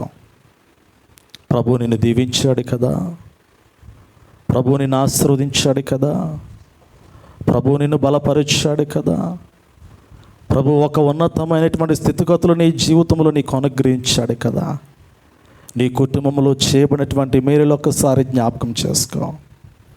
నీ కుటుంబంలో దేవుడు చేసినటువంటి గొప్ప అద్భుతమైనటువంటి కార్యాలు నువ్వెన్నడూ కూడా ఊహించలేనటువంటి రీతిలో, నీ యొక్క హృదయానికి గోచరము కానటువంటి నీ ఆలోచనలు, నీ తలంపులు ఎరగలేనటువంటి స్థితిలో దేవుడు చేసినటువంటి గొప్ప కార్యాలు ఒక్కసారి జ్ఞాపకం చేసుకో. ఆనాడు ఇశ్రాయేల్ ప్రజలు మరిచిపోయినట్లుగా నువ్వు మర్చిపోతూ ఉన్నావేమో. ఆనాడు ఇశ్రాయేల్ ప్రజలు దేవుని చేత దీవించబడి ఆయన చేత అన్ని ఆశీర్వాదాలు పొందుకున్నటువంటి వారుగా కనపడుతూ తిరుగుబాటు చేసినటువంటి వారి వలె నీవు కూడా ఒకవేళ ఆయన మీద తిరుగుబాటు చేస్తూ ఉన్నావేమో. దేవుని సన్నిధిని నిర్లక్ష్యపరుస్తూ దుఃఖపరుస్తూ ఉన్నావేమో. దేవుని యొక్క ఆత్మలో ఆనందించలేనటువంటి వాడవై ఆయన దూషిస్తూ ఉన్నావేమో. పరిశుద్ధాత్మలో నీ జీవితము లేనటువంటి స్థితిలో ఒకవేళ సాతానికి అనుకూలమైనటువంటి రీతిలో ఒక ఇస్కరియోతు యూదా వలె, ఒక అననీయ సప్పీరా వలె, ఒక ఆఖాను వలె ఈ లోకంలో నీ జీవితాన్ని నువ్వు మార్చుకుంటూ ఉన్నావేమో. ఒక్కసారి జ్ఞాపకం చేసుకో. నువ్వు దేవుని సన్నిధిలో ఉన్నావనేటువంటి ఆలోచన నీకు ఉండొచ్చేమో. నువ్వు దేవుని ఆత్మ లేనటువంటి వాడవైతే, ఆయన పరిశుద్ధాత్మ యొక్క ప్రసన్నతలో నీ జీవితం లేకపోతే, మందిరములో దేవుని మహిమ కనపడుతూ ఉండగా ఆ మహిమలోనికి నీవు తీసుకుని రాబడలేకపోయినట్లయితే, ఇదిగో వేదన పడేటువంటి స్థలం ఒకటి ఉంది. వేదన పొందుకునే దినం ఒకటి రాబోతూ ఉందనేటువంటి మాటను ఒక్కసారి జ్ఞాపకం చేసుకో. ఆ దినము రావటానికి మునిపే, అయ్యా నేను అపవిత్రమైనటువంటి పెదవులు కలిగినటువంటి వాడిని పశ్చాత్తాపముతో ప్రభువుని అడుగు. ఈ సమయంలో నేను ప్రభువుని అడుగుతూ ఉండగా ఆయన అగ్నితో కాలుచున్నటువంటి ఆ నిప్పు కణమును కెరూబుల ద్వారా నీ పెదవులకు తాకించగలిగినటువంటి వాడవు.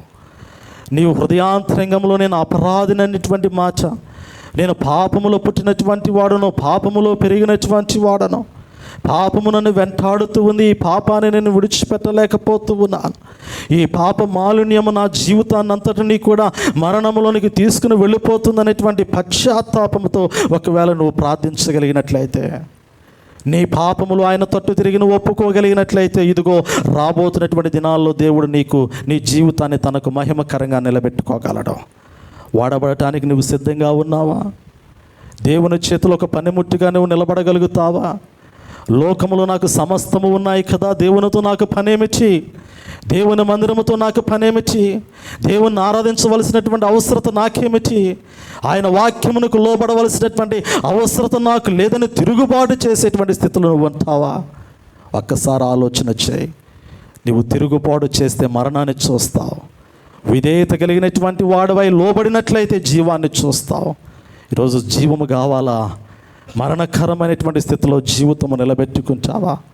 పరిశుద్ధాత్మ దేవుడు ఈరోజు నిన్ను అడుగుతూ ఉన్నాడు, నా కుమారుడు ఇంకెంత కాలం ఈ నిర్లక్ష్యముతో కూడినటువంటి జీవితము, నా కుమార్తె ఇంకెంత కాలము లోబడలేనటువంటి తత్వము, యథార్థత లేనటువంటి జీవితము, ఇకనైనా నీ జీవితాన్ని మార్చుకుని నా యొద్దకు వచ్చి నన్ను ఆరాధించని ప్రభు పిలుస్తూ ఉండగా ఒక తీర్మానము మన హృదయాల్లో కలిగి తీసుకుందాం. నా ప్రియ సహోదరి, నా ప్రియ సహోదరుడా, ఈ సంఘ ఆవిర్భావ దినమందు 30 సంవత్సరముల కాలములలో నువ్వెలా ఉన్నావో ఒక్కసారి దాన్ని జ్ఞాపకం చేసుకో. ఒకవేళ లోబడలేనటువంటి స్థితిలో ఉంటే ఇక నుంచైనా కానీ ఒక శ్రేష్టమైనటువంటి తీర్మానము తీసుకో. ఒక శ్రేష్టమైనటువంటి దృఢమైనటువంటి సంకల్పముతో, విశ్వాసముతో దేవుని మందిరంలోనికి అడుగు పెట్టడానికి నీవు ప్రభుతో ప్రమాణము చేసినటువంటి వాడిగా, నీవు దేవునితో వాగ్దానము చేసినటువంటి వాడిగా దేవుని తట్టు తిరగమని దేవుడు జ్ఞాపకం చేస్తూ ఉన్నాడు, పిలుస్తూ ఉన్నాడు. ఒకవేళ పిలుపుకు లోబడకపోతే, ఇంకా అదే అవిధేయతో కూడినటువంటి జీవితం ఏదైనా ఉన్నట్లయితే దేవుడు హెచ్చరిస్తూ ఉన్నాడు కదా, ఇదిగో క్షామం రాబోతూ ఉంది, తెగులు రాబోతూ ఉంది, వ్యాధులు రాబోతూ ఉన్నాయి. నువ్వు ఎంత కష్టపడినప్పటికీ, ఎంత శ్రమ పడినప్పటికీ కూడా చిరిగిపోయినటువంటి సంచులో వేసినటువంటి కష్టార్జితం వల్లే నీ జీవితం మార్చబోతుంది అనేటువంటి మాటను కూడా దేవుడు జ్ఞాపకం చేస్తూ ఉన్నాడు. ఎందుకు ఈ వేదనకరమైనటువంటి పరిస్థితుల్లో దేవుడు సమాధానమును కలగ చేస్తూ ఉంటానని సెలవిచ్చాడు కదా. నీ కుటుంబంలో సమాధానము లేకపోతే, తల్లిదండ్రుల మధ్య సమాధానము లేకపోతే, బిడ్డల మధ్య సమాధానము లేకపోతే, ఇదిగో సంఘములో ఉన్నటువంటి కుటుంబాల మధ్య సమాధానము లేకపోయినట్లయితే దేవుని మహిమకు స్థానము లేదు కదా. అది సాతానుకు నిలయంగా మారిపోతూ ఉంది. విద్వేషాలు రగిలినటువంటి హృదయాలు కలిగినటువంటి వారి వలె కాదు, సమాధానము కలిగినటువంటి వారి వలె ఏక మనసుతో, ఏకాత్మతో నన్ను ఆరాధించడానికి రండని ఆయన పిలుస్తూ ఉండగా పిలుపుకు లోబడగలిగినటువంటి మనస్సు ఈరోజు నీవు కలిగి ఉన్నావా? ఒక్కసారి ఆలోచించు నా ప్రియ సహోదరి, నా ప్రియ సహోదరుడా. ప్రభు ఈరోజు నీతో మాట్లాడుతూ ఉన్నాడు. ఆయన స్పష్టంగా నీతోనే మాట్లాడుతూ ఉన్నాడు. ఇది నాకు కాదులేనటువంటి ఆలోచన నీ మనసులో నుండి తీసివే. ఇది నాకు సంబంధించినది కాదు, నన్ను ఉద్దేశించినది కాదు అనేటువంటి ఆలోచన నీ మనసులో నుండి తీసివే. ఒకవేళ దేవుని మాటలు చెప్పినటువంటి సావుకుని ద్వేషించేటువంటి ఆలోచన ఉందా? సావుకుని మీద తిరుగుబాటు చేసేటువంటి ఆలోచన ఉందా? ఒకవేళ వాక్యమును తృణీకరించేటువంటి ఆలోచన ఉందా? ఒకరోజు రాబోతూ ఉంది, ఆ రోజు తీర్పు తీర్చబడతావు. ఒకరోజు రాబోతూ ఉంది, ఆ దినమును తప్పించుకోలేవు. ప్రభు పిలుస్తూ ఉన్నాడు తనకు లోబడి జీవించమని. ప్రభు పిలుస్తూ ఉన్నాడు తన రాజ్యమును స్వతంత్రించుకోవడానికి, ప్రయాసతో ఆయన ఆరాధించడానికి రమ్మని పిలిచి ఉండగా ఆయన పిలుపుకు లోబడి జీవిద్దామా? ఒక తీర్మానముతో ప్రార్థన చేసుకుందామా? ప్రతి ఒక్కరూ కూడా ప్రభుని, ఇదిగో నాయనా, ఆ జీవితం నీ చేతిలో ఉన్నది ప్రభా, నీకు ఇష్టమైనటువంటి పనికి వచ్చేటువంటి పాత్రగా నన్ను వాడుకో అని ఒక చక్కటి మాటను మనం పలికి ప్రార్థన చేసుకుందాం. ప్రతి ఒక్కరూ కూడా ఈ సమయంలో మీ కుడి హస్తాలు పైకెత్తండి. ఒక్కసారి మీ చేతులు పైకెత్తండి. నేను దేవుని కొరకు, దేవుని సన్నిధిలో దేవుని బిడ్డగా నేను ఉండాలి అనేటువంటి ఆలోచన మీకుంటే మీ చేతులు పైకెత్తండి. నేను దేవుని బిడ్డగా ఉండటానికి ఇష్టం లేదు అనుకున్నటువంటి వారు మీ చేతులు పైకెత్తకపోయినా పర్వాలేదు. దేవుని ఆత్మ నడిపింపు నాకు అవసరం లేదు అనుకున్నవారు మీ చేతులు పైకెత్తకపోయినా పర్వాలేదు. ఈరోజు ప్రభు నిన్ను చూస్తూ ఉన్నాడు. ఒక్కసారి ఈ మాట పలుకుదామా? ప్రభువా, గట్టిగా గంభీరమైనటువంటి స్వరములతో ఈ మాట పలకండి నాతో పాటు. ప్రభువా, గట్టిగా, ప్రభువా, నీ చేతిలో పనికి వచ్చేటువంటి పాత్రగా నేను వాడబడుటకు నీ కృప నాకు అనుగ్రహించు. పనికి వచ్చేటువంటి పాత్రగా నన్ను వాడుకో అయ్యా. నీ బిడ్డగా, నీ రాజ్యపు వారసునిగా, నీ రాజ్యపు వారసురాలిగా, నీ ఆత్మ కలిగినటువంటి వాడనై నిన్ను ఆరాధిస్తున్నాయినా నీ రాజ్యంలో యుగయుగముల వరకు కూడా నిన్ను స్తుతించే అనుభవం నాకు అనుగ్రహించు ప్రభా. ఆ రీతిలో నా జీవితాన్ని బలపరచు నాయనా అని గట్టిగా ఒక్కసారి ఆమెన్ చెబుదామా? Amen, amen, amen. ప్రార్థన చేసుకుందాం. మహాపరిశుద్ధుడైన తండ్రి, ప్రేమ కలిగిన మా దేవా, మీ ఘనమైన నామానికి స్తుతులు చెల్లిస్తూ ఉన్నాను. సంఘము స్థాపించబడి 30 సంవత్సరములు కావస్తున్నటువంటి సమయంలో ఈ 30వ సంవత్సర సంఘ వార్షికోత్సవ కూడికలో నాయన, పెంతెకోస్తు పండుగ దినమందు, పరిశుద్ధాత్మ కుమ్మరింపబడినటువంటి దినమందు నాయన మీరు మాతో మాట్లాడి ఉన్నారు. అయ్యా, నీ మహిమ యొక్క ప్రాధాన్యతను మీరు మాకు జ్ఞాపకం చేశారయ్యా. మందిరము మహిమతో నింపబడాలని మీరు సెలవిస్తూ ఉన్నారు. ఇదిగో నాయన, మహిమ ఆకాశము నుండి నాయన మేఘముల మీదుగా మందిరములోనికి దిగి వస్తూ ఉన్నట్లుగా వాక్యము సెలవిస్తూ ఉంది. మందిరము కట్టబడి ఉన్నది నాయన. మందిరము మహిమతో నింపబడి ఉండగా ఆ మహిమలో నాయన నిన్ను ఆరాధించేటువంటి వారు ఉన్నారని సెలవిస్తూ ఉన్నారు. ఇదిగో ప్రభు, నీ పాదాలు చెంత నీ బిడలమైనటువంటి మేమున్నాము నాయన. అయ్యా, మీరు ఎరిగినటువంటి జీవితాలు మా జీవితాలు. ఇప్పటి వరకు మీ ఆశీర్వాదం మా జీవితంలో ఉంది, మీ కృప మా జీవితంలో ఉంది, మీ ప్రేమ మా జీవితంలో ఉందయ్యా, మీ వాత్సల్యత మా జీవితంలో ఉంది నాయన. అయ్యా, ఎన్నికలేనటువంటి జీవితాలుగా ఉన్నప్పుడు మీరు మమ్మల్ని చూచారు. తల్లి గర్భములో పిండముగా రూపింపబడక మునిపే మీరు మమ్మల్ని ఏర్పాటు చేసుకున్నారు నాయన. అందుని బట్టి మిమ్మల్ని స్తుతిస్తూ ఉన్నారు.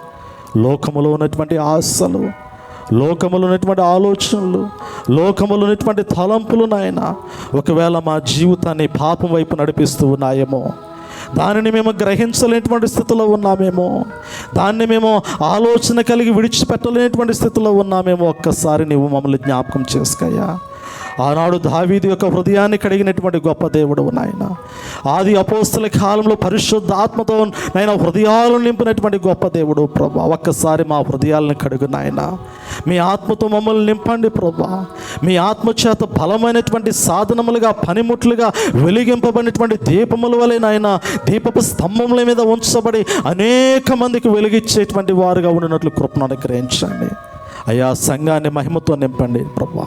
అధికమైనటువంటి మహిమతో నింపండి ప్రభా. ఈ సంఘ సరిహద్దులు విశాలపరచబడే భాగ్యం అనుగ్రహించండి ప్రభా.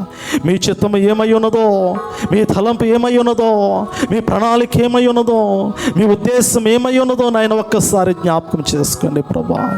ఎన్నో సంవత్సరముల నుంచి నాయన ప్రయాసపడుతూ ఉన్నాం, ఎన్నో సంవత్సరముల నుంచి నాయన శ్రమ పడుతూ ఉన్నాము, కష్టపడుతూ ఉన్నాం. అది ఎందుకు వ్యర్థమవుతూ ఉన్నదో తెలియట్లేదు. కానీ ప్రభా, ఒక్కసారి జ్ఞాపకం చేసుకోండి. ఈ కడువర దినాలలోనైనా ఈ యొక్క మందిరం మీద నైనా అధికమైనటువంటి మహిమను కుమరించమని వేడుకొనొచ్చు. అధికమైనటువంటి కార్యములు ప్రభా సంఘములో జరుగునట్లు నీ కృపను అనుగ్రహించమని వేడుకొనొచ్చు. అయ్యా, నీ బిడ్డలు నాయన, చిన్న బిడ్డలు మొదలుకొని 2 వృద్ధాప్యములు ఉన్నటువంటి వారందరికీ కూడా ఏక మనస్సు కలిగినటువంటి వారై, ఏకాత్మ కలిగినటువంటి వారై, ఏక తలంపు కలిగినటువంటి వారైనా సంఘము కొరకు ప్రయాసపడే భాగ్యమును అనుగ్రహించండి. సంఘములో కుటుంబాలు కట్టుకునే భాగ్యమును అనుగ్రహించండి. అధికమైనటువంటి మహిమలో వారి జీవితాలను చూచుకునేటువంటి భాగ్యమును అనుగ్రహించండి. ఆత్మతోనైనా నీ బిడ్డల యొక్క జీవితాలను నడిపించమని వేడుకొనొచ్చు. ఆశగున్నటువంటి ప్రాణమును మీరు తృప్తిపరుస్తారన్నారు. ఇదిగో నేను ఈ సమయంలో మా హృదయ అభిలాషాంతి కూడా మీరే నెరవేర్చినైనా మీ నామానికి మహిమకరంగా మా జీవితాలను వాడుకోమని, సంఘమును బలపరచి అభివృద్ధిపరచమని యేసు క్రీస్తు నామములో అడిగి వేడుకొనొచ్చున్నాము తండ్రి. Amen, amen, amen.